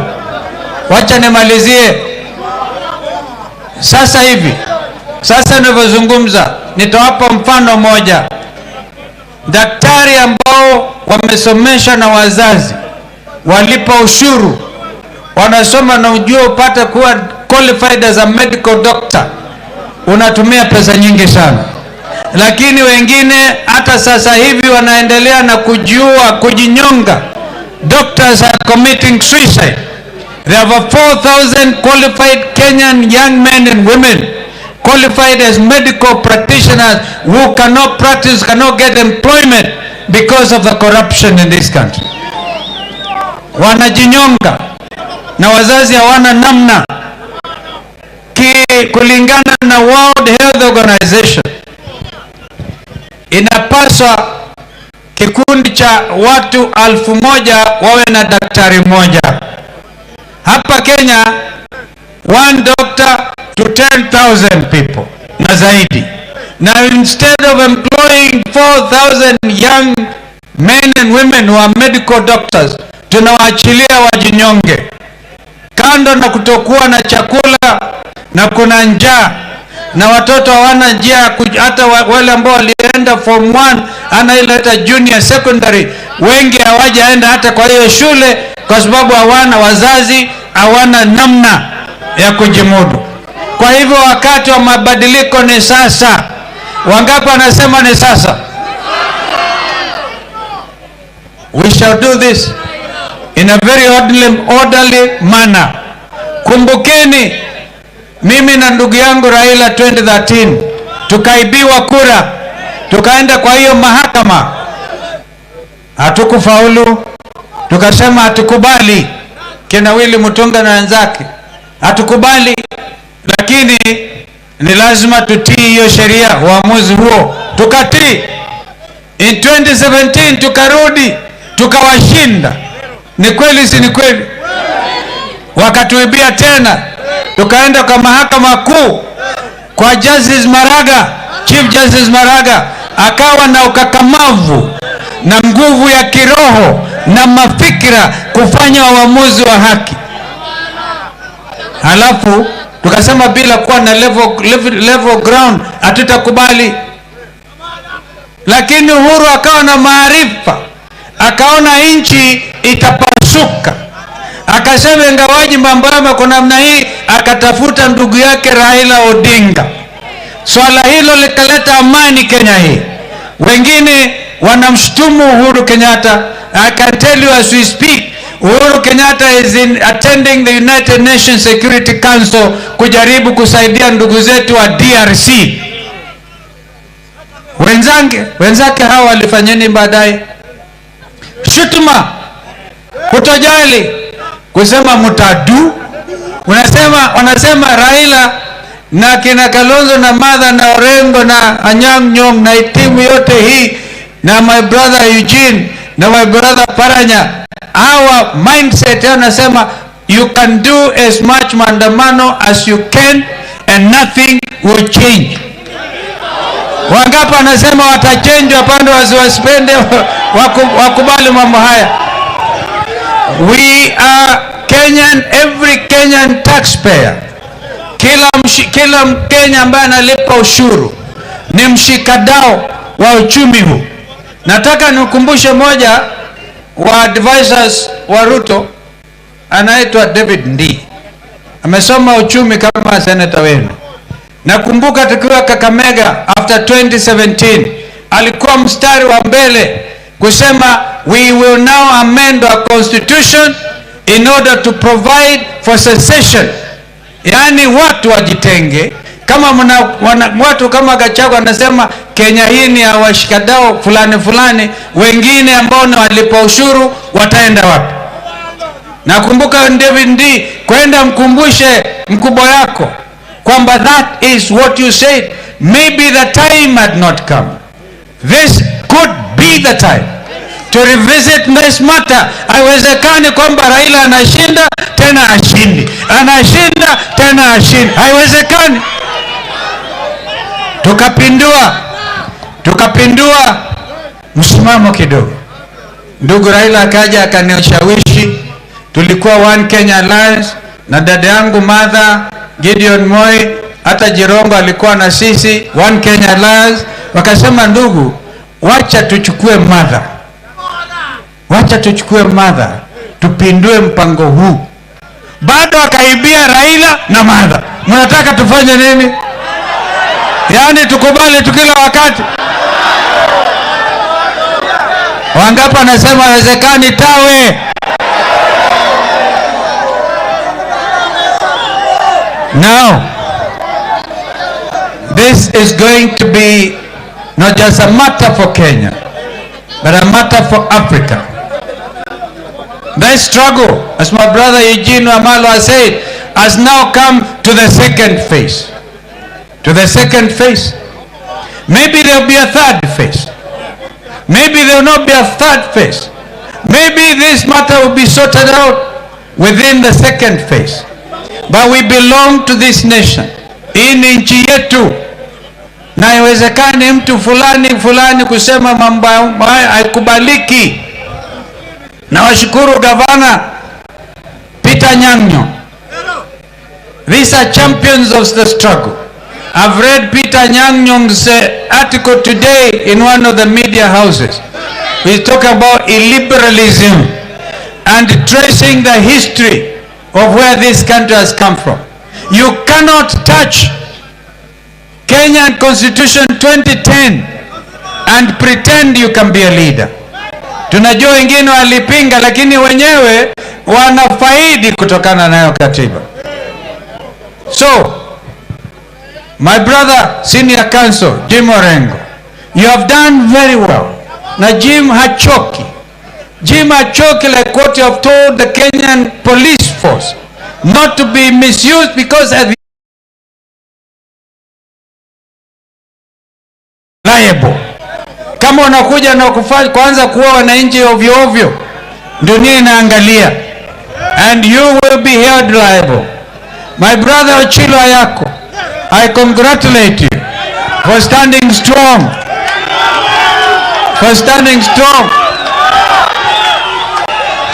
What I'm seeing here with our governor is a very good thing. Ndugu Raila, nikubali niseme hii. Gavana yoyote alichaguliwa na tikiti ya Azimio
wananchi. Tulimaliza na Chebukati, tulimaliza na Supreme Court. Ile koti imebaki chini ya katiba ni koti ya mwananchi wa kawaida. Wewe mwananchi, wewe ndio uko na nguvu kikatiba. Mambo ikifika mahali imefika, uamuzi ni wako. Katiba imesema nguvu zote za nchi ya Kenya iko kwa mikono ya wananchi wa Kenya. Hiyo mahakama ni mwananchi anaipatia nguvu. Bunge ni mwananchi anaipatia nini? Hata serikali, na sio serikali bandia, ni mwananchi anaipatia nini? Hayo mashirika yote ikikosa kufanya kazi vile inatakikana kwa kikatiba, mwananchi anaweza tumia nguvu zake bila kutumana. Wakati umefika, mwananchi asitume wabunge, mwananchi asitume koti na asitume serikali bandia. Ni wakati wa mwananchi kuona ya kwamba Kenya imo mikononi ya wale wanaweza kujali maslahi ya wananchi. Serikali bandia ilipoanza na wizi, waliendelea na wizi. Kulikuwa na pesa ya food subsidy, pesa ya kuleta bei ya unga chini.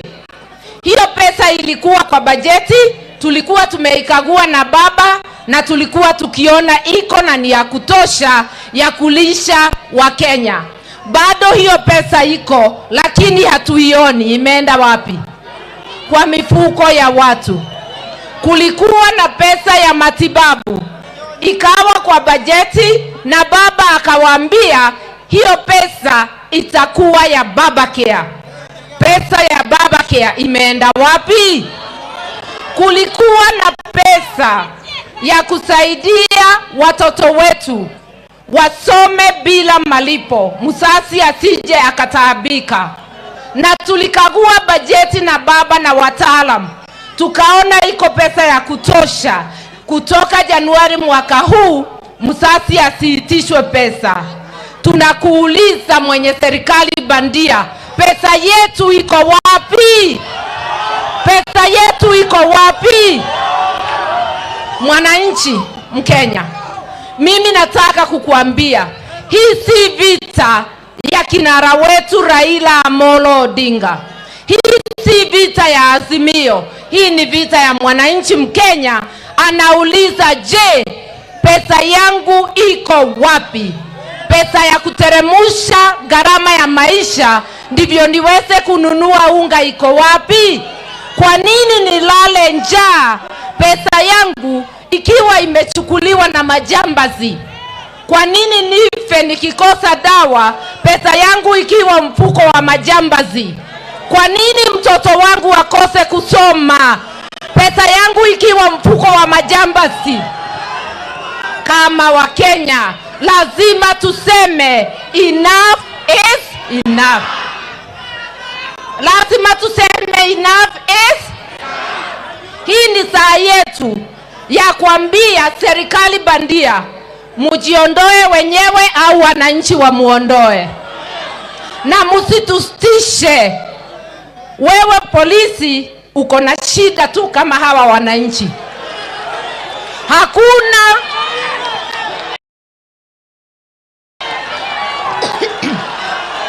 Asanti. Halo. Hakuna unga ya polisi ya bei nafuu. Unga ile polisi ananunua ni kama ile mwananchi anafanya nini? Pesa ya polisi ya matibabu imeharibika.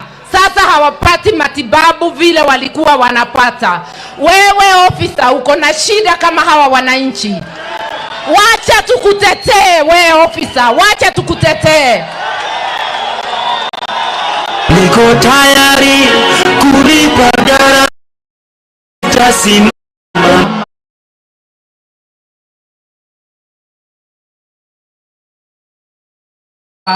Hii ni wakati wa kujitolea. Hata wewe uko pembe zote za security agency, mimi najua uko na tabu ndugu yangu, dada yangu. Wacha tukutetee, wewe ni Mkenya kama sisi. Ukiona Mkenya mwenzako, wewe msalimie.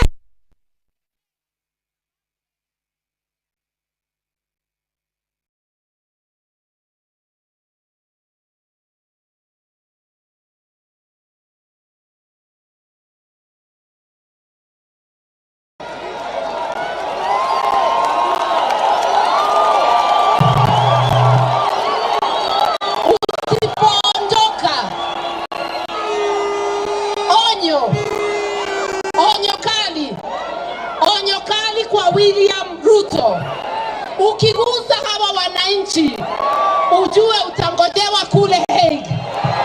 Utangojewa kule Hague.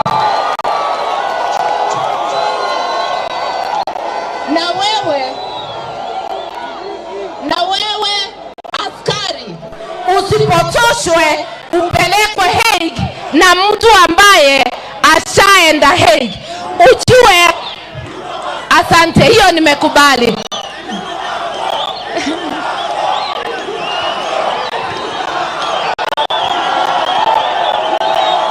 Ya mwisho, nikimalizia, nataka kukumbusha Wakenya ya kwamba watoto walichomwa kwa kanisa Kiambaa.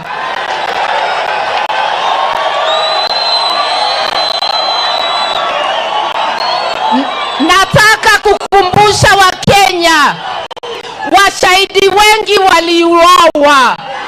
Hatujaweza kujua ni nani sababu mashahidi wote walimalizika.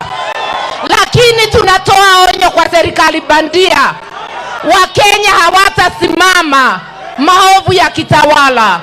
Ukifikiria utatuua zote, wewe mwenyewe ndio utakuwa taabuni. Niko tayari.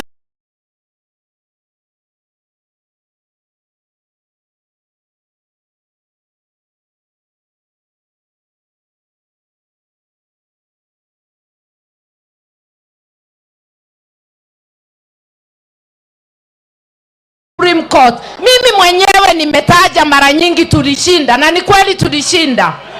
Kama wewe unaamini hatukushinda, fungua saba. Saba ndio msema kweli. Na kama unataka Kioni afike mahakama kuu, andika jina yangu kama wakili wake hata kabla sijafika huko.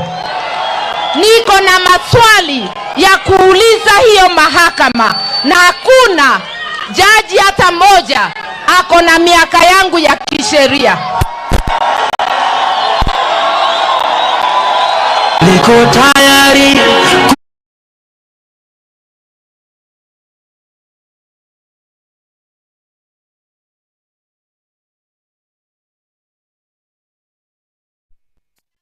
Kuongea na kila Mkenya, sijali chama yako ni gani, sababu hata wale walipigia hiyo serikali bandia kura leo hii walia.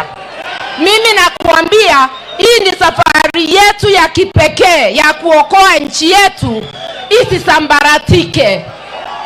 Ukiona serikali inatumia pesa wakati wananchi wanakufa njaa, hao si watu wanafikiria vizuri. Ukiona serikali inakula pesa ya maji wakati wa kiangazi, uelewe hao si watu wako na akili timamu. Na muomba nyote tushikane nyuma ya baba Raila Amolo Odinga. Hii ni siku yetu, tutakomboa nchi yetu na tutakomboa Kenya kiuchumi. Indeed, he must go.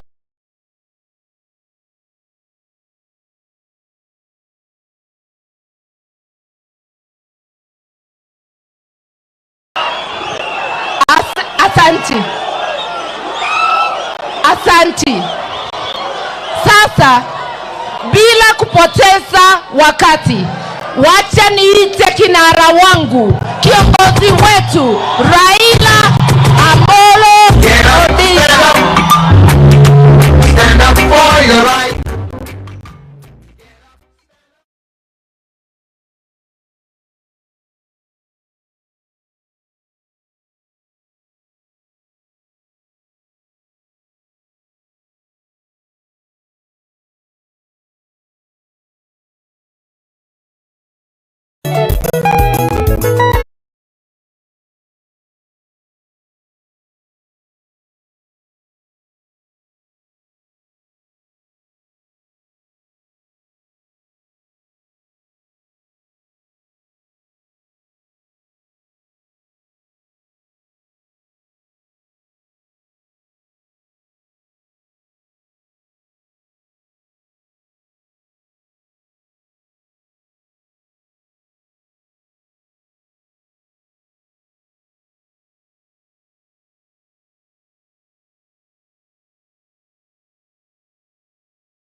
tulizindua ile chama ambayo inaitwa Movement for Defense of Democracy.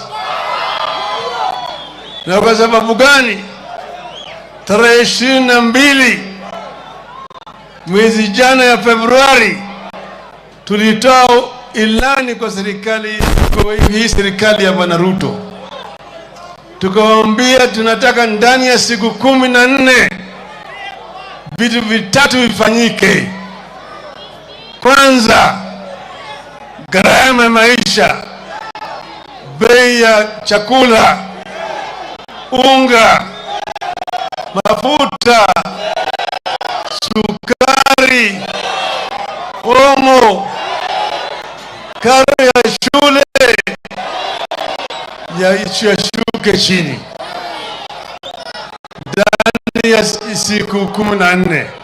Tulifanya hivyo kwa sababu tunajua kuna ile msaada inaitwa subsidies ambayo Bwana Uhuru alikuwa ameweka kusaidia wananchi, na hiyo subsidies walikuwa wameondoa.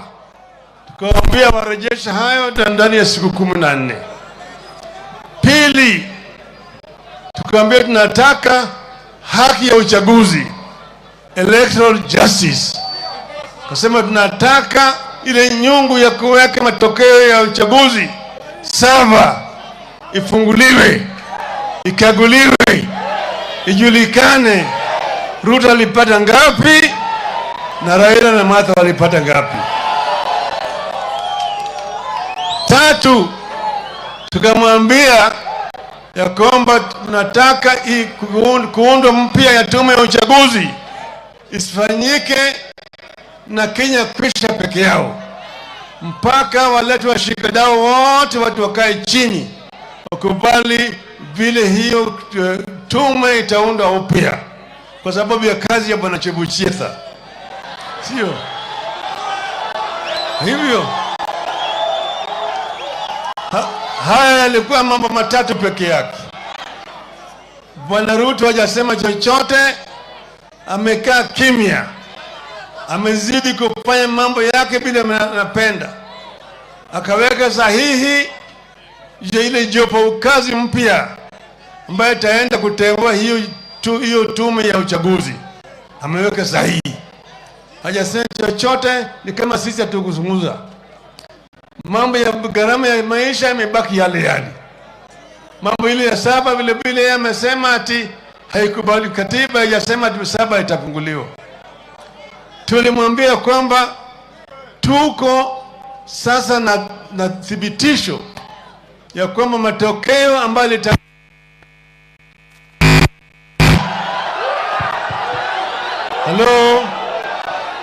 Hello, yale matokeo ambayo yalitangazwa na Bwana Chebuchetha haikuwa halali. Yale maana yake walikuwa wanachama 7. Kulikuwa huyo Chebuchetha na wawili, alafu pande hii kulikuwa na Bicherera na wengine 3. 4 upande moja na 3 upande moja. 4 walisema la, hii sio matokeo. 3 wakasema ndio. Mara ya kwanza kwa hesabu nikaona kama 3 inashinda 4. Ati wale wamesema la, mahakama inakubaliana hawa watu, ati wale 3 ni walisema halali. Lakini hiyo tume hawezi kuwa watu 3, ati hawezi kuwa watu 4, watu 6, watu 8 au watu 10. Unaweza kuwa tu watu 3, 5, 7 au 9. Sababu gani? Haitakikani kuwe na asari. It must be an odd number. It must be an odd number. So this is a case where there were 7 and 4 said no and 3 said yes. So they should have gone with the decision of majority. Lakini hiyo haikufanyika kwa mara ya kwanza. Sasa tukamwambia Bwana Ruto, fungua 7. Tuangalie. Maana yake yule whistleblower, mpiga firimbi ambaye anafanya kazi ndani ya hiyo tume, ametoa yeye ni ile matokeo. Na hiyo matokeo sisi wenyewe tunajua. Tumetoa wataalamu kutoka kule Marekani, wameangalia hiyo nyungu na wanajua ukweli iko hapo wapi. Kwa hivyo yale ambayo imetoka kwa ile whistleblower ni ukweli mtupu. Sasa jamaa wamekataa. Tunasema bwana, serikali yake haiwezi kuendelea mbele, maana wewe ni bandia, sio? Sivyo? Ndio sababu baada ya siku 14 kupita tukasema sasa tunarudi kwa katiba. Katiba ya Kenya inasema ati mamlaka katika Jamhuri ya Kenya iko chini ya mkononi ya wananchi wa Kenya. The sovereignty in the Republic of Kenya lies with the people of Kenya. Wanaweza kutumia hiyo wao wenyewe moja kwa moja au kupitia kwa viongozi ambao wamechagua. Unaona vizuri? Sasa kwa sababu viongozi wengine wananunuliwa bei, wengine wanapelekwa Ikulu kama hapa Migori, si unawajua?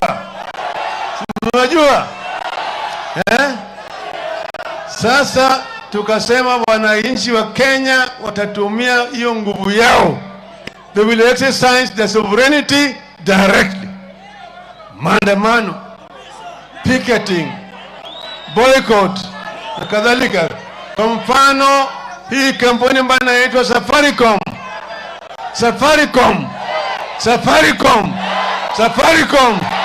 inatumia vibaya sana na hao watu. Karibu sasa wiki ijayo tutatoa notisi kwa hao. Nimetoa notisi, wiki ijayo tutaambia nyinyi mabili tutafanya na Safaricom. Sawa.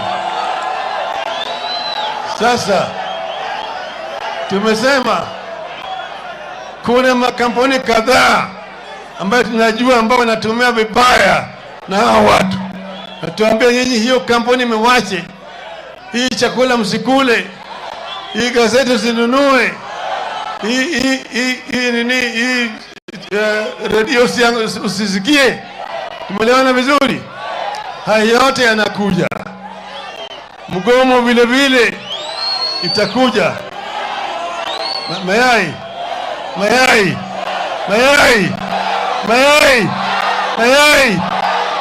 Sawa. Kuna bidhaa kadhaa.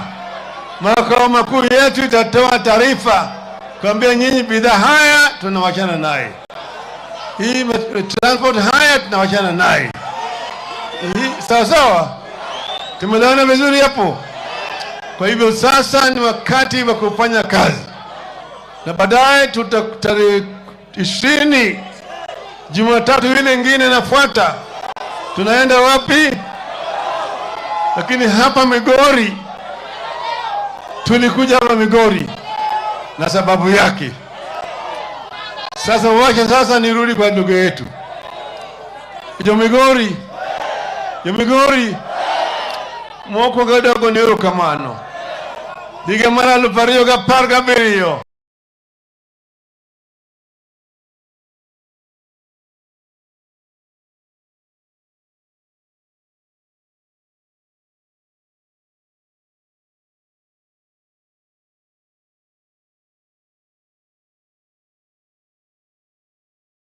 Ayo donga tungore ko ni dira ora ni gimararie.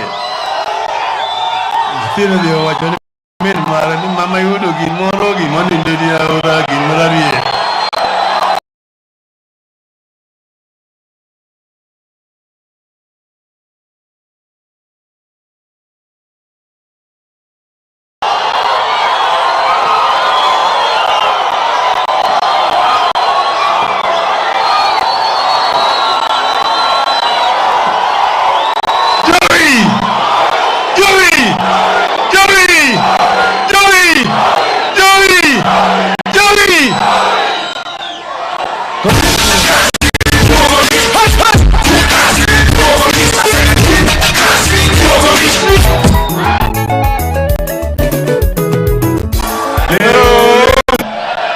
Hello?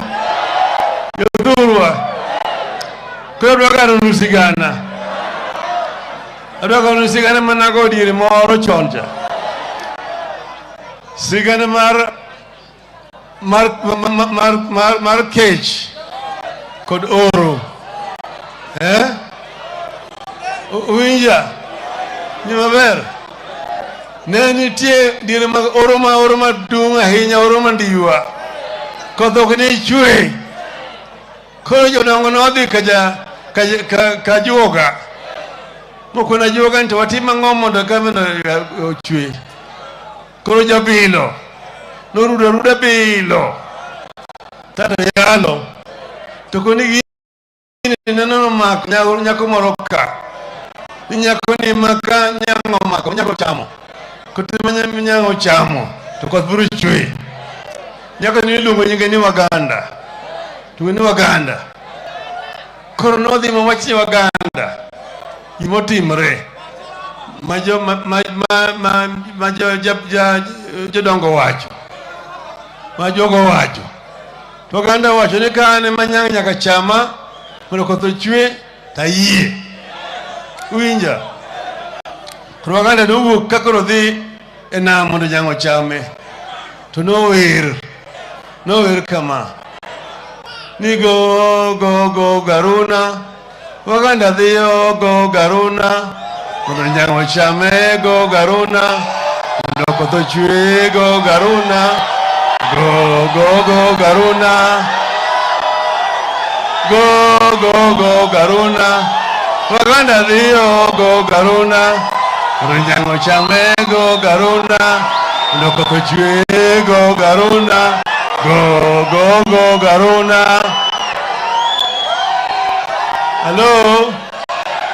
Hello. Koro anasewa jini an Waganda. Aye na dhi tarik 20. Kaya mochuno ni nyango dio chama mano kotho chwe. Aye.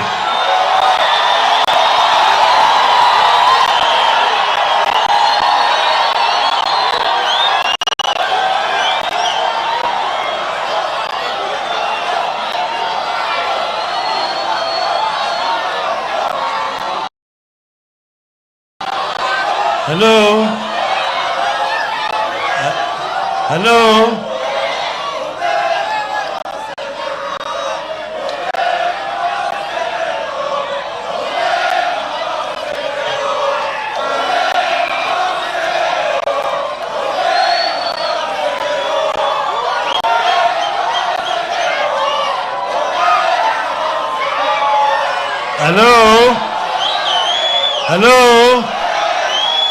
Hello. Ni winyi kama rosi ni kichieta ni kindiki. Kindiki kichieta. Ni wacho no siema. Ni any full force of the law. Nataka kuambia bwana Kindiki. Usitumiwe vibaya. Tumetoka mbali.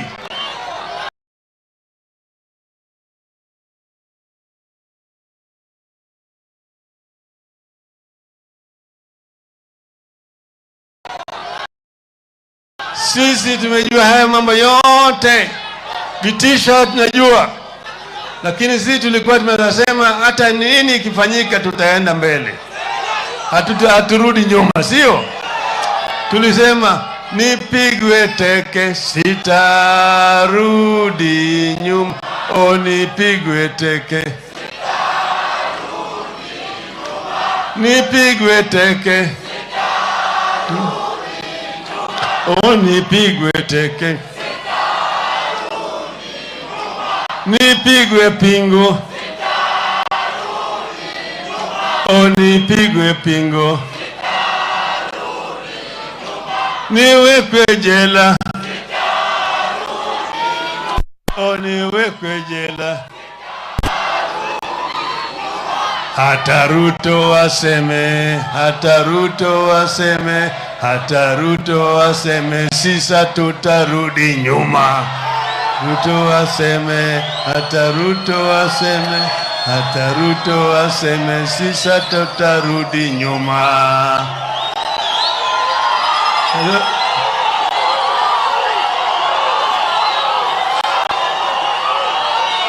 Yuturowie. Yuturowie. Yuturowie. Koro ne antoka nyaka bedie. Moko makero auriri. Kema kwa ziki arongo. Mago andoke. Andoke werugo uje thua. Aibani monduluyo mori yarema terka. Wanga go chida yako. Kuna yote huka. Wanga gijune jatbika. Junet.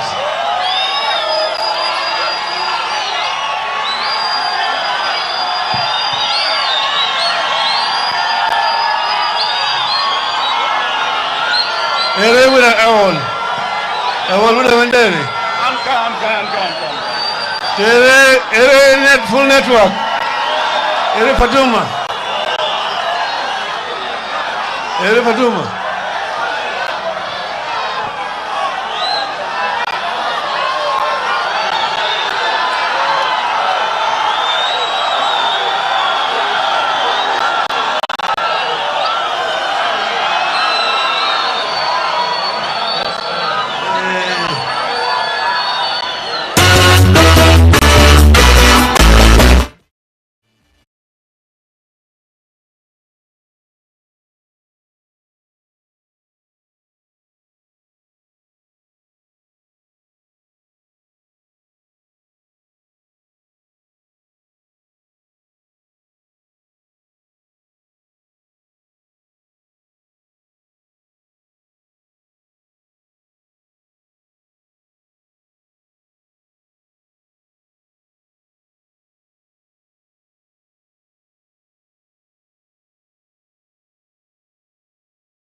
Uwinja. Hao vijana hapana sukuma watu hapo. Hello? Hello? Alwan minonga ngaro tingbare malo. Ayatu Ulubanga. Ulubanga. Kagaja Kenya. Kinajaga Nyanam. Moriere. Asingra. Iminya sai. Naburo chungi ratiro. Kinaburo chungi adiera.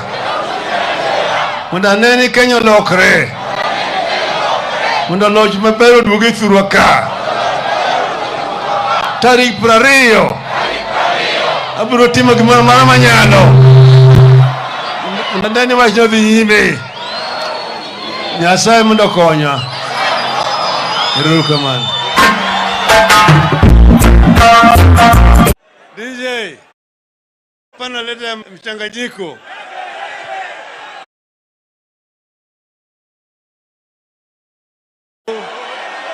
Leo